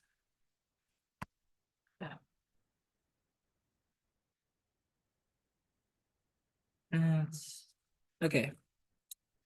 So yeah, so I've just kind of started on like this routing process, but essentially, from here it's relatively straightforward, for this circuit because this circuit, the distances don't matter too much.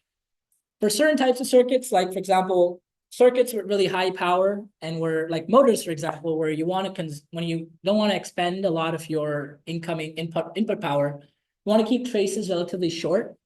Again, going back to the principle of resistance, the length of your trace or your wire increases the resistance. So if you have a longer wire, they'll have higher resistance, which means there'll be more power dissipated. And that power is basically wasted, reducing the power that goes to our motors. But for this specific circuit, we don't care too much about like the length of our traces. We're not gonna focus on that. We're just gonna kind of move the components around, connect them up, and I'll just probably like work on that. And I also challenge you guys to create your own PCBs. I think is there anything else? I think so. Does anyone have any like questions? But I think now we're just gonna kind of go into like free time where it's like I might just play around with this, or I might go around and answer questions.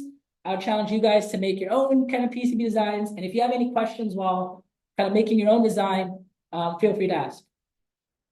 Yeah. Hi. Is the auto router? I haven't finished placing everything yet though.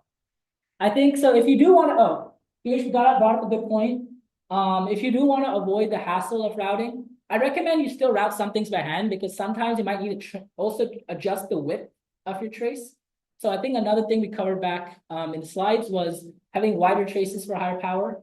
So you might want to adjust those widths. And like if you use the auto router, everything will be the same width. But if you do want to use the auto router tool, basically automatically connects up all your components with the traces. And all you have to do first is make sure you place all your components where you want them, so you don't have traces going all over the place. But yeah, you can basically move your components to like correct spots, use the auto router, and everything should get routed. You might have to correct it though, because it doesn't work all the time. Yeah. Does anyone have any like other questions? I think we should go to like kind of a challenge stage where it's like make your own PCB design. So I recommend like if you want to like include a microcontroller, go search up that microcontroller on DigiKey or Mouser, find the data sheet, look at the data sheet for like the physical components, like what you need for that microcontroller, like the resistances, try to find the resistors, capacitors, all those components online or using KiCad, get the symbols in, design the layout, and so on. So like we're gonna go to challenge mode. But yeah, design, make your own custom PCB. And I can go around and kind of answer individual questions that might arise while you're kind of working on this. But yeah.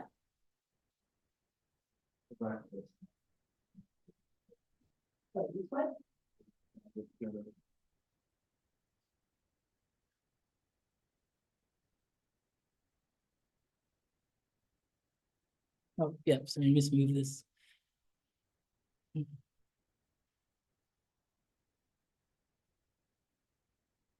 Yeah. That one time, I guess, research like my people and how to like know what the resistance is. Like what oh, yeah. Okay, what microcontroller would you guys like me to kind of do to kind of walk through the data sheet and my process? Like ESP32, STM32. Okay, just for generic ESP32. Let's get started with that. Okay. Okay. Just this the way. Oh yeah, by the way, you guys can all go grab food now. It's 7 p.m. So please feel free to grab some food. And then after we all grab some food, I'll get started on kind of the process.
Everything operating on 3.3. Yeah, Beautiful.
one of the things you, if say you want to like preserve signal intensity, but you also want to have like a higher power application, but not too far from it. 'Cause I know like some people put like all the signal shit on one side of the board and also like higher power stuff. Like, I think, yeah, it's a good strategy. So like, I'm not too much of a PCB expert since like I mainly just took like one class using Fusion. And then I've been kind of applying some of my circuits knowledge. But I think one thing we did in that class is we worked with like a radio that we connected to like an Atmel microcontroller. Yeah. And like the radio, we had like a balloon and like an antenna. And what we did with the antenna was, well, we made sure first that the power and ground planes were like kind of in a cutout around the antenna, so they weren't like near it. But essentially, like all of like the higher frequency circuits were kept a good distance away from like the antenna because they could possibly like interfere with the antenna's operation. yeah. Yeah. Just separation. Pretty much, yeah. Keeping like higher frequency circuits separated from like anywhere where you could have like possible interference, like messing up stuff. Yeah. What counts as higher frequency? Like anywhere where you have a lot of switching, basically, like for example, digital circuits and Okay, so it yeah, doesn't necessarily matter the frequency, the entry, or like how sharp the switch is or something. like So that yeah, makes sense because like the Yeah. change in voltage induces the field. yeah. Okay. Oh, yeah, that makes sense.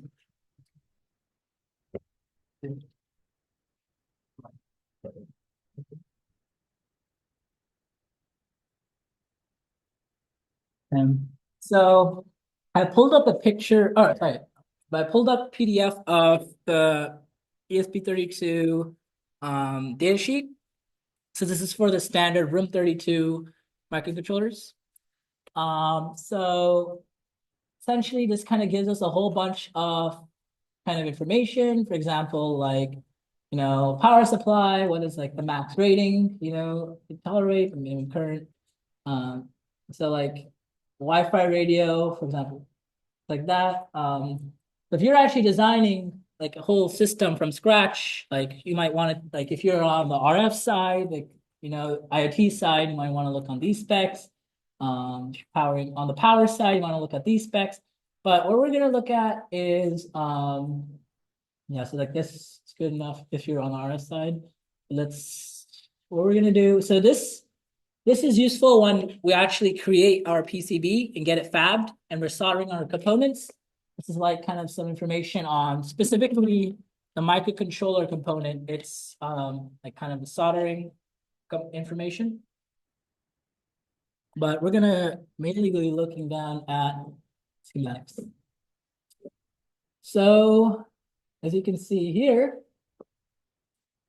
so we have VDD right here, SDO, and well, what do we know? We have I believe that's a coupling possible, if I'm mistaken. It pulls it to ground.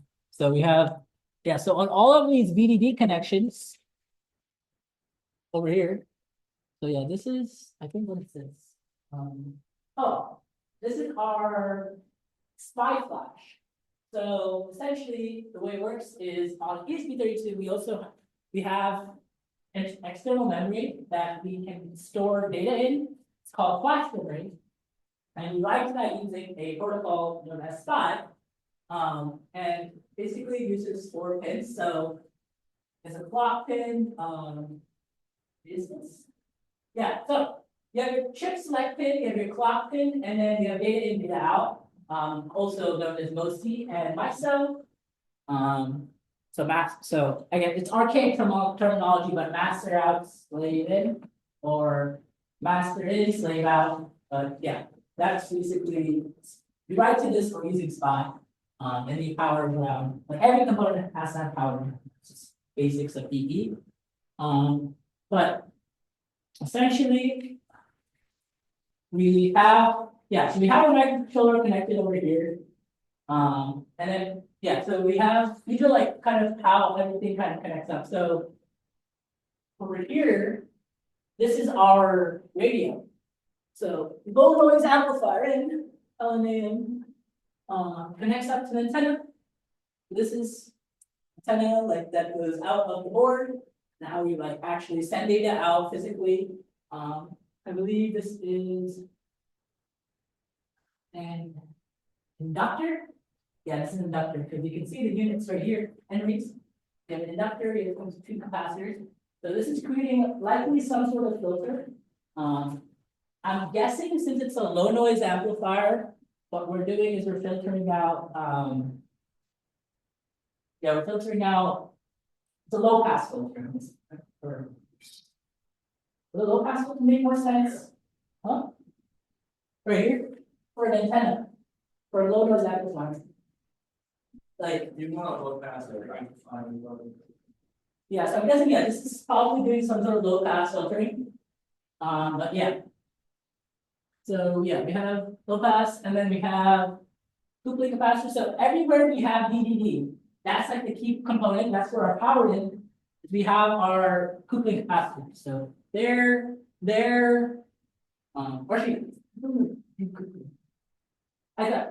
actually, I think I might mix the terminology up, but it's either coupling or decoupling. You can go back to the slides to check, but yeah, it's like one of those two. But yeah, essentially you can see like capacitors everywhere we have a VDD. So we have VDD up there, we have another capacitor. So yeah, capacitor basically all of those areas. So I want to actually place this down onto my design. I'm gonna need to select capacitors to have all of these values. So let me get started with that.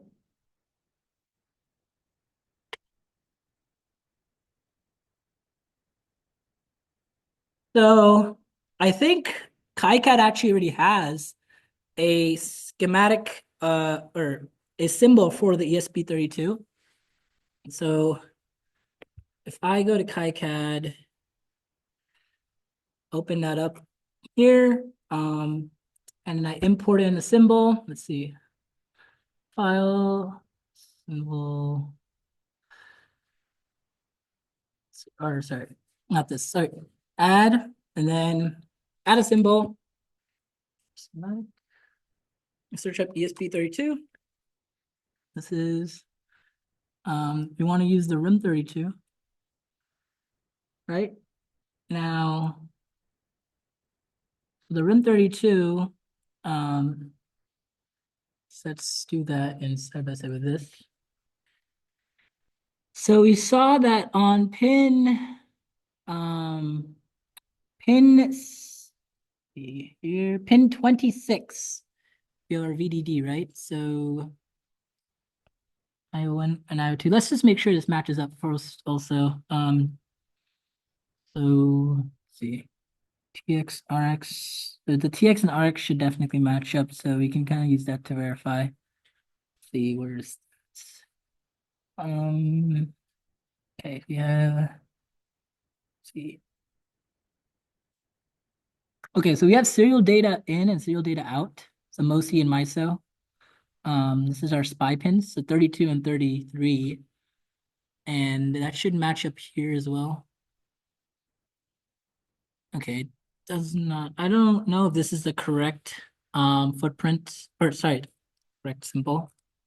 But we can create a symbol, probably if we see.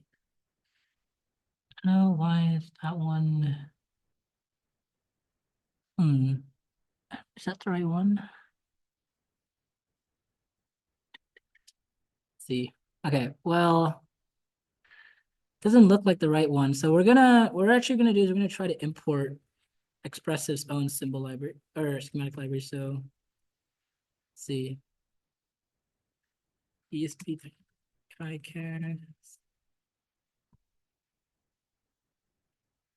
I think so ESP or Expressive already has their own libraries. So please use following branch. So yeah, so the ESP32 footprints in this table are only available when the official KiCad installed. Okay, download here the latest library. Okay, let's download that. Okay, so we download the library from Expressive's GitHub. And so plugin and content manager.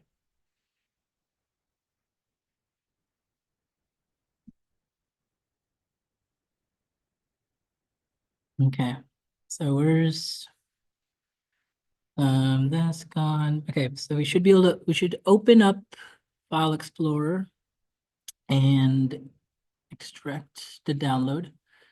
Extract all. Extract. Let's see. Just want to process that.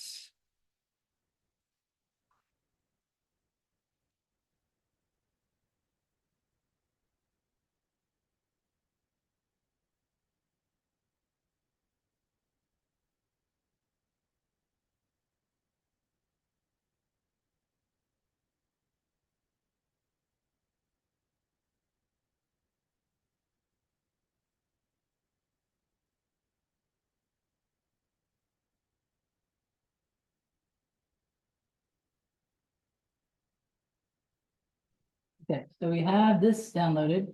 Now what we want to do is go into the KiCad menu. Here, and what is it saying? That's so we want to open up let's see, file so open the PCM in the main plugin and content manager. Oh, yep. So click this. Oh, okay. Oh, give it a little second to. Okay. So we do that. To install library manually using the zip file, you need to click install from file. And then do the downloads. Wait, where's downloads? Oh wait, so we actually we don't need to unzip it, never mind. We can just click the zip and it'll extract it and do its. All right, and then we should see it pop up. Expressive. Where is it? Oh wait, no, installed. There you go. Okay, perfect.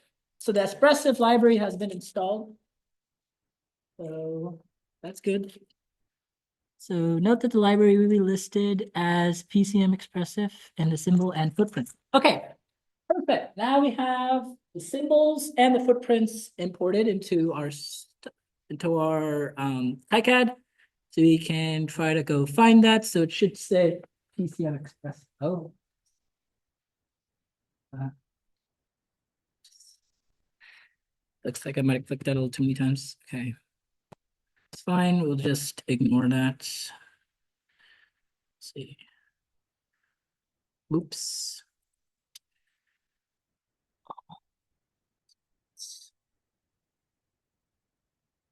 Oh.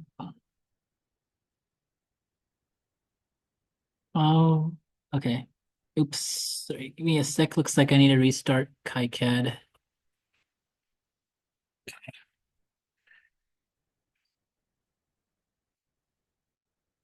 Anyways, back to where we were. Let's open up the schematic. Oh, this is potentially embarrassing. Okay, well, that's fine. Anyway, okay, we're back in the schematic. So now what we want to do is we want to import the symbol. So we go to here. Oh, wrong button. Okay, it's gonna load everything. Let's click this. Okay, so now if I search, what was it? ESP, let's just see. No, not this. MCU Expressive. PCM Expressive. There we go. So this is our schematics or our symbol library. So we want to, we're specifically using the room 32. So let's try to find that. Let's see. Room 32. I think it's just be, where's that? Ah, I probably just the plain old ESP32. That should likely be it. First, okay. So the room 32 is the original one. So, while it's loading, yeah, okay, I selected. Click OK, and bada bing, we bought that in. Oh, oh, oh. Cancel. Okay, so now we have our ESP32 in, and so we want to see if this kind of matches up with our data sheet a little bit better now. Let's see, where's our data sheet gone? Yeah, so this, I think, close this. This looks a little bit more like it. So if we actually, well, let's see, how does everything kind of map up? But yeah, so essentially LNA in, you see here is on pin 2.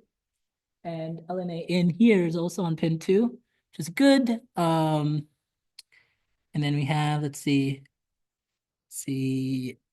So yeah, we have UART TX, UART RX on 41 and 40. And here we have, let's see, where's RX and TX? Lines. Just verifying, let's see. Oh, it's at the top. Yep, 41 and 40. Right there. See like where my mouse is. Yeah, so that's perfect. So these pins are the same. So this means that we have the correct symbol. So yeah, do not use the one provided by KiCad. Just import import the symbol. Sorry, import the symbols and footprints directly from Expressive. And the great thing is we don't also have to create a footprint for this now. So now if we want to assign this guy a footprint, what we can do is we can just make this big, assign footprints, load our footprints in.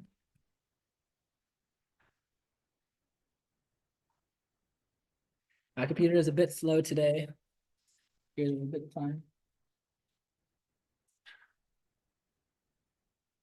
So you would have to recreate the whole circuit and all the capacitors. Yes, so depending on what you use. Oh, one thing I did not showcase.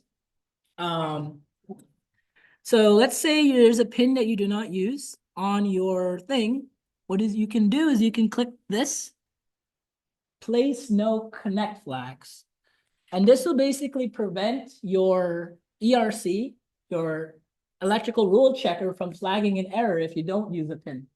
You say you don't use GPIO5, and you don't want it to say, oh, GPIO5 isn't connected to anything. And just place this, place these X's down on those pins, and now you won't get those errors, like those pins aren't being used. But yeah. So that is something good to have. But yeah, so essentially for the pins that we do use, let's say we do use VDD. Where is VDD? Let's see. So we should see VDD here somewhere. Okay, so we have VDD, VDDA, right? We need to place, what is it we need to place on VDDA? Like it's big. So VDDA. Okay, VDDA goes all the way up here, connects to a 0.1 microfarad capacitor that's connected to ground. And then it just connects to VDD30. Okay, so we have a 0.1 microfarad decoupling capacitor there. But yes, so to add this, we want to add ground, we want to add decoupling. So we're just gonna go here, back to KiCad. So P first to add the ground. So ground, right? So this opens up our power menu. We can add 5 volts, ground, whatever. Oh, that's so in this case, because we're making a more complex circuit with a microcontroller on, it's also recommended you have an onboard power management system. And so in this case, we're not going to just be using simple headers and nets, but we're going to actually be using the proper ground and 5-volt symbols. So we have that. Where does VDDA go? Should be, yep, up here. Okay. So it's going to connect that, and we're going to connect capacitors. So go here. And then we saw it was 0.1 microfarads, right? Capacitor.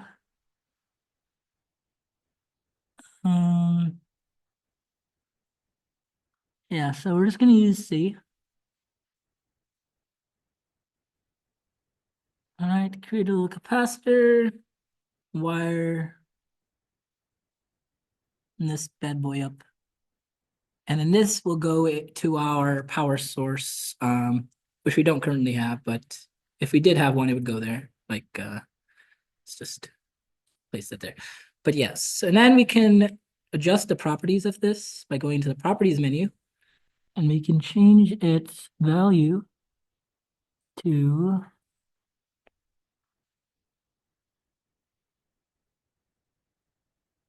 bam, 0.1 microfarads. And then you would just do that for like different capacitors, resistors, map the symbol, map the footprints. Then when you have to make sure you buy components from either Mauser, DigiKey, or some parts distributor that have that exact dimension of the footprint you're using.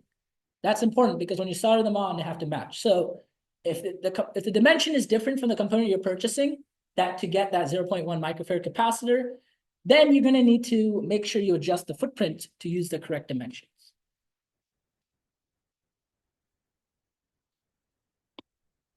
But yeah, that's basically how you do it. Did I map this already? Let's see.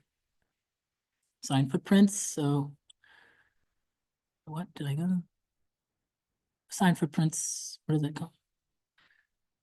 Menu isn't popping up, weirdly enough. Oh, wait, maybe should click on this and then try clicking it. There we go. Okay. So yes. So for this capacitor, we'll just attach, let's see,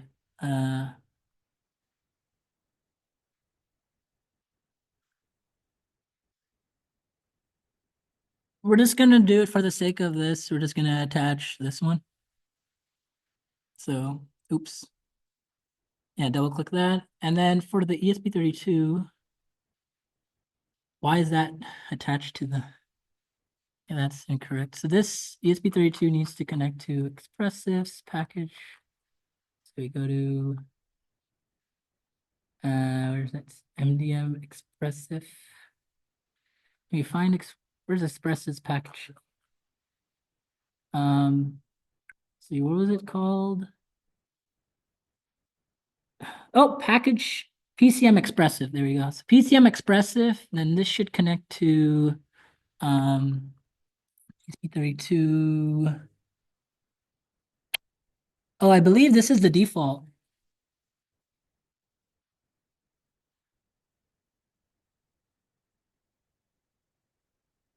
Let's see, where's the, is it, do you know if it's this one? I think it should be this. Yeah, I think this is it, but yes. Click that, and it's mount. Cool.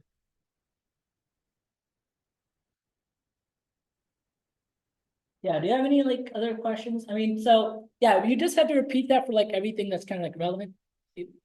And yeah. But yeah, I mean, when you're actually like designing this, you also have to think about power. And so you'd normally add like a battery terminal, and then you would add a voltage regulator. So like maybe I can find a voltage regulator. Let's see, oops, not that. See, voltage regulator.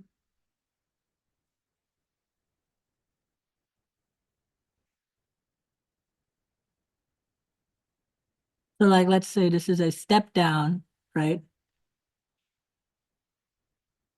So this can take like up to 12 volts, and it provides a 3.3 volt output, which is perfect. So most microcontrollers can't handle high voltages. So like it's different from motors and LEDs where you're actually providing high amounts of power because you're trying to drive an actuator. Microcontrollers operate at 3.3 volt domain. So in order to supply 3.3 volts from like say a battery that's 5 volts, 9 volts, 12 volts, we use a voltage regulator. You place that like down here. And this would hook up to your like your battery terminal. So you can also like get a battery terminal component. Let's see.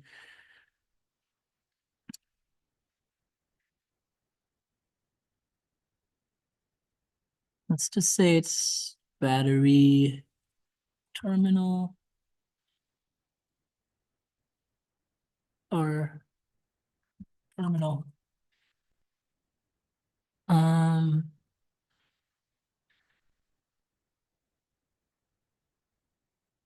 so like this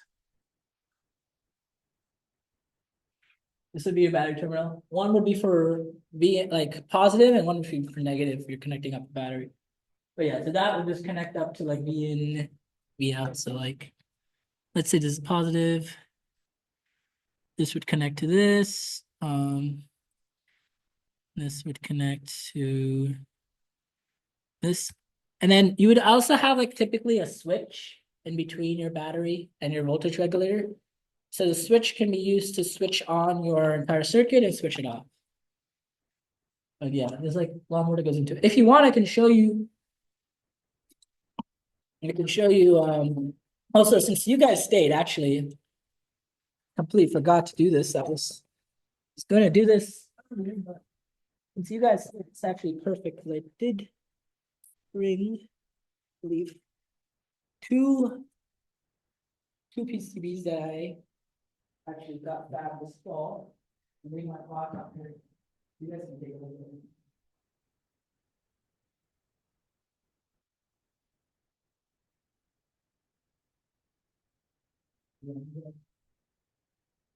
Where the top here, that's for like the microcontroller, and then the smaller square, here, yeah. And these are like the motor terminals, so this is where the motor is connect up. And you have a switch right here, power, right there. So I can also show you guys, well, I'll also be showing the recording. Layout of my thing in Fusion, so go there.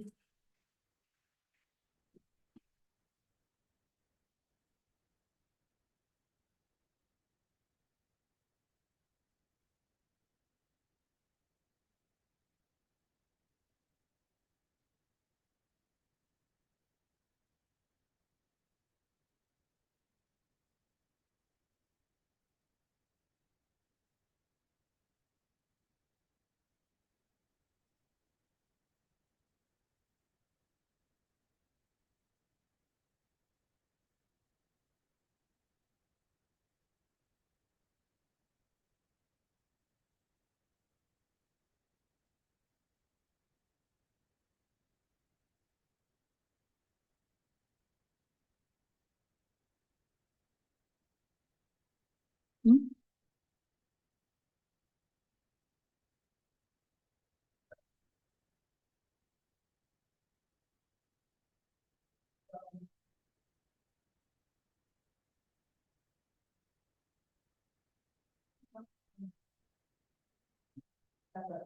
Basically, it's due to the pores. So like the pores essentially affect, because how much of your like PCB is kind of covered with like the ground, and I think if you have traces, it cuts through your pores. So that's probably what happened. There's probably a trace there, so the pore can completely fill that area. Yeah, I could also, I did forget to show pores, but guess everyone left. We'll see. I could show that as well in KiCad. Let's see here. So if I make a pour, okay.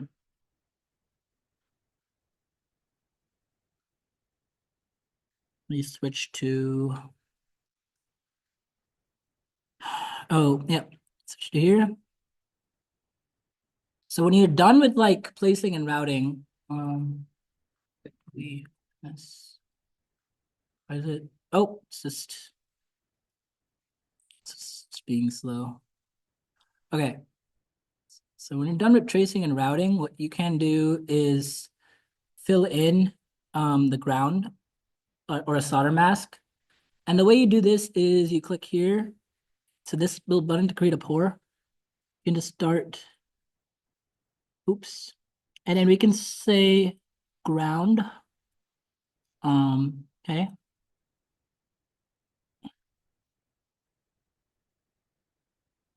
And then that should create our pour. And now if we switch to 3D view.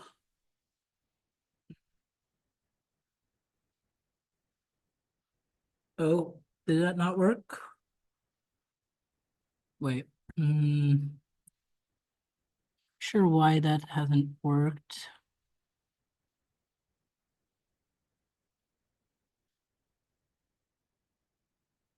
Interesting. Wait. Let's just try creating it across half of this. Essentially, we create this. And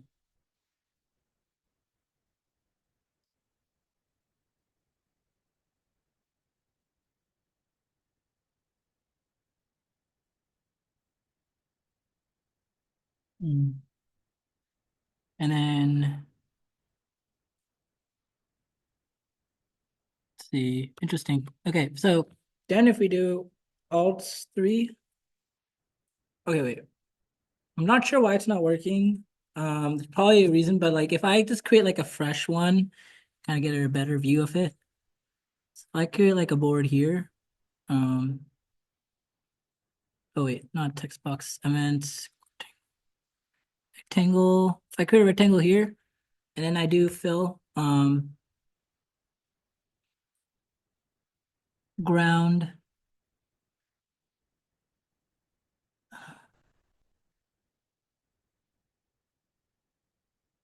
That should work. And oh, Interesting. I'm not sure why that's not working. There's probably some like thing I probably overlooked, but okay. Regardless, well, I guess probably watch a video on doing pores, but essentially um I'm just gonna show you guys like how like a fully completed layout looks like.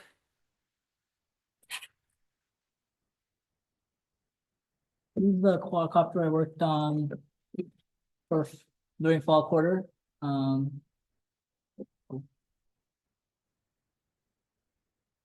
so here's a second to load. Computer is doing a lot of things right now. Kind of dying. Okay. Try to close process. Okay, but yes, this is like completed layout. So this is the board I just showed you guys. Um, as you can see, we have like these are like little MOSFETs for controlling like basically the motors. There's like routes on the bottom and the top. This wasn't like super neat. This was like my first time ever doing PCB design, so kind of learning as I went. But yeah, so this is the switch that we use to or yeah, so this is a switch we use for the system, as you can see. So basically it switches. Um, so it allows this is enabled. So this is the basically the input of the system. And essentially the switch switches the input to either 0 volts, ground. So this is when it switches in the off position, or to on, rebat, the battery input. And yes, this is switch. This is the actual terminal. So little screws here, so you can kind of see the outline here. These little two rectangles are where your wires slot in, and these connect up to like the actual pads over there. And then there's like little screws to connect it in. And then your input signal up here goes to voltage regulator, which is this component. So your voltage regulator, you basically take the 5 volts supply, or I think, no, sorry, this drone was specifically operating off of 3.7 volts, I believe. But yeah, I was taking those 3.7 volts and like, reducing it to voltage for microcontroller and IMU. But yeah, this is kind of like how full system works. So this is like switch, battery terminal, voltage regulator. Those are like the 3 components of your power management system. Then that was the power feeds into MOSFETs that control, or yeah, so power then feeds into your, not directly into MOSFETs, it feeds into either your battery terminals or your LEDs. And those feed into MOSFETs to control them, to turn them on and off. So that's like all that like hardware components. And then we also have digital components, so like sensors. So in this case, the one sensor we used was an IMU. So that's like right here. We had, so this is like how a full microcontroller looks wired up. So you can see there's like several components it's connected to. So like these are like capacitances or capacitors. These capacitors connect to ground and basically act as decoupling capacitors and connect up to the microcontroller in different spots. These are all capacitors. And then there's also an RF side to our system. So we had an antenna. As you can notice, there's no pore in the antenna region. Like I was talking about earlier. And the antenna connects to a balloon. And then this connects up to the microcontroller. And you can also see it in the schematic view, how everything looks. Probably better if you look at it from a schematic perspective. You want to see, I've grouped up everything kind of neatly. But yeah, you have like decoupling capacitors, a crystal. This is also known as an oscillator. This is important. So like, for example, if you ever heard of overclocking a CPU before, or like, you know, like basically CPUs run at like a specific frequency and the microcontroller is no different as a processor essentially. And so you have this crystal to basically determine the frequency of your microcontroller. Your bootloader. So this is for loading firmware on, or this is like loading the firmware from your memory. This is your actual oh, this is the IMU. This is the IMU. This is the programmer. So this is how you program your microcontroller. Yeah, so I had like basically, yeah, so like I was recommending, sectioning off things really makes your life a whole lot easier later. But yeah, look, I use a voltage divider circuit like I was talking about earlier for my battery voltage meter. Power supply, RGB LEDs. So this is like the kind of the circuit we were working on, sub-circuit of like larger system. Like for example, an LED, RGB LED drum. Um, and then yeah, we have MOSFETs here that are driven using PWM signals. Motor drivers. I think the most of the interesting logic happens in this region down here where it's like the microcontroller. Whole bunch of decoupling capacitors, oscillators, all of your like labels to connect your various signals. Like A7 is just your voltage measuring signal. There's a switch here to resets and yeah, to turn on your system. So this connects up to reset line. Oh, so this should actually, so this is not, sorry, this is not the power switch. This is like a reset button. So like say your microcontroller starts exhibiting like undefined behavior and you just want to quickly like restart the entire code without like powering it on and off like manually. Many microcontrollers have a reset button. You can just press to reset it and start the code from start basically go back to the bootloader to start the code from first instruction. Yeah. Then yeah, so these connect to this to the flash S clock mostly must or I think they connect to no. So actually the flash is I think inbuilt for this microcontroller. So these actually connect up to the programming header. Yeah. Wait. No, wait. They connect up to the or different CSCL. Oh, up there. I think there was um should be, I think try to find it. Actually better if I just look directly on here. I think yeah, so this SDL. Oh no, so yeah, SCL and SDA are actually for I squared C. So yeah, so that's for the IMUs. IMUs I squared C, and you saw it like earlier above. Oh, bootloader. Yeah, bootloader.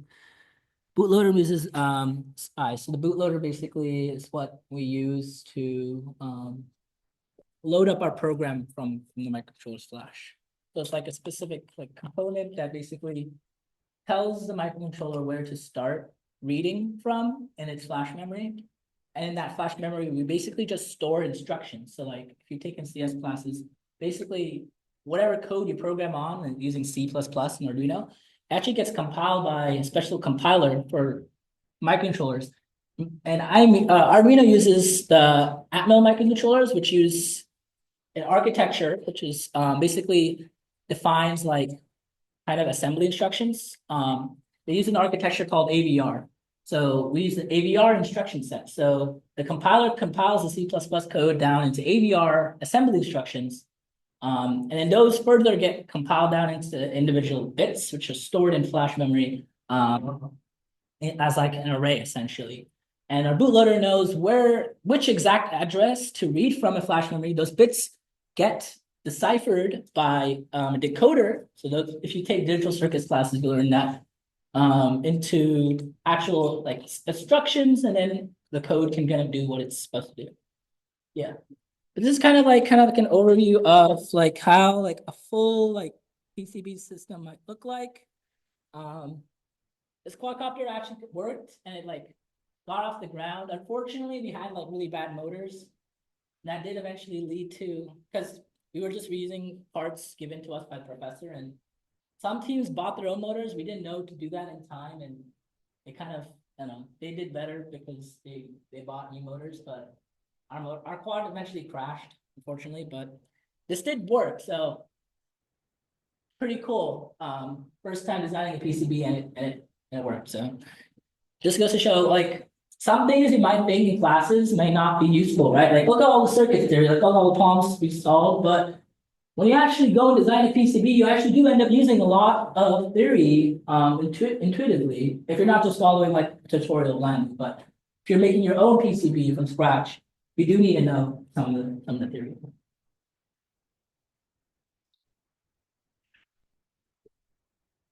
Well, this thing. What? Oh, weeks, man. We worked on this an entire quarter, basically. Like the PCB design portion, I think we spent like probably 3 to 4 weeks on. We also spent some time like soldering on all the components and PID tuning. Like, so then we spent time on the code and PID tuning, getting the quad to fly and stuff like that. Yeah. So this class is CSC 176E. Just because it's CSE, don't let that dissuade you from taking it. I know EE people taking it, Max ES, MAE, basically all majors. But yeah, it's offered every fall. Professor Steven Swanson. One thing to note is you do have to submit an interest form in advance. So the interest form will actually come out probably this quarter, sometime like towards the end of this quarter in spring. So you should fill out that Google form and make sure like to write really good, like, so one of the questions on the Google form is like, give an example of a project you've done. And just, I recommend like making a really good description. Also, he does tend to prefer people who are graduating early. So just keep that in mind. If you don't get in, it's probably because you're still like have a year left. But if you're like, if it's your last year at UCSD, he'll take you, like he'll prioritize you. So you have a good chance of getting in. We'll go through the four properties of the so first we have the methods that we play for items if they are not library.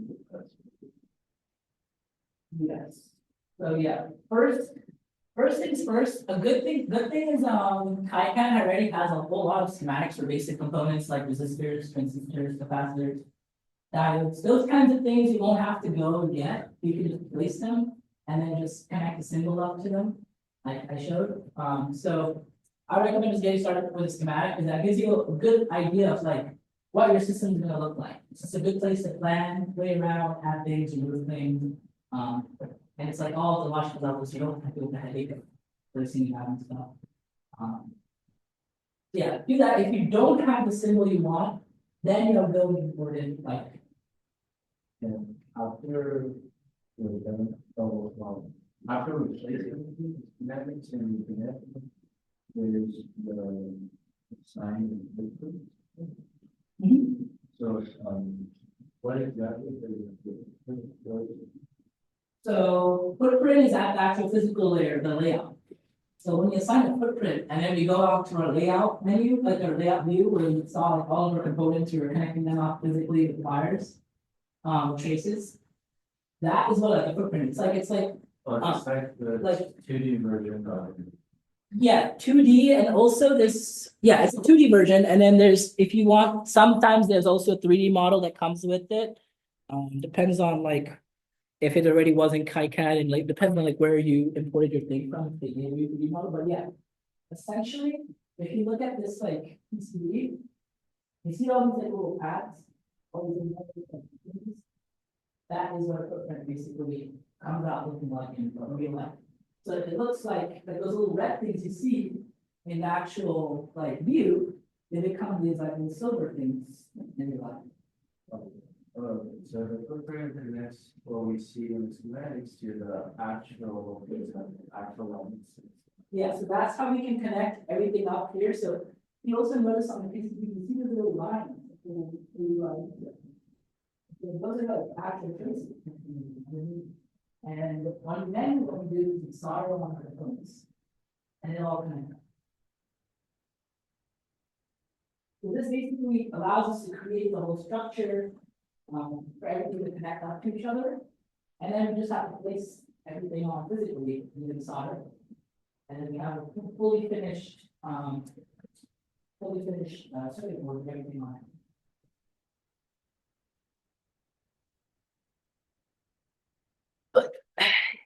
Yeah, I think I'm gonna stop recording.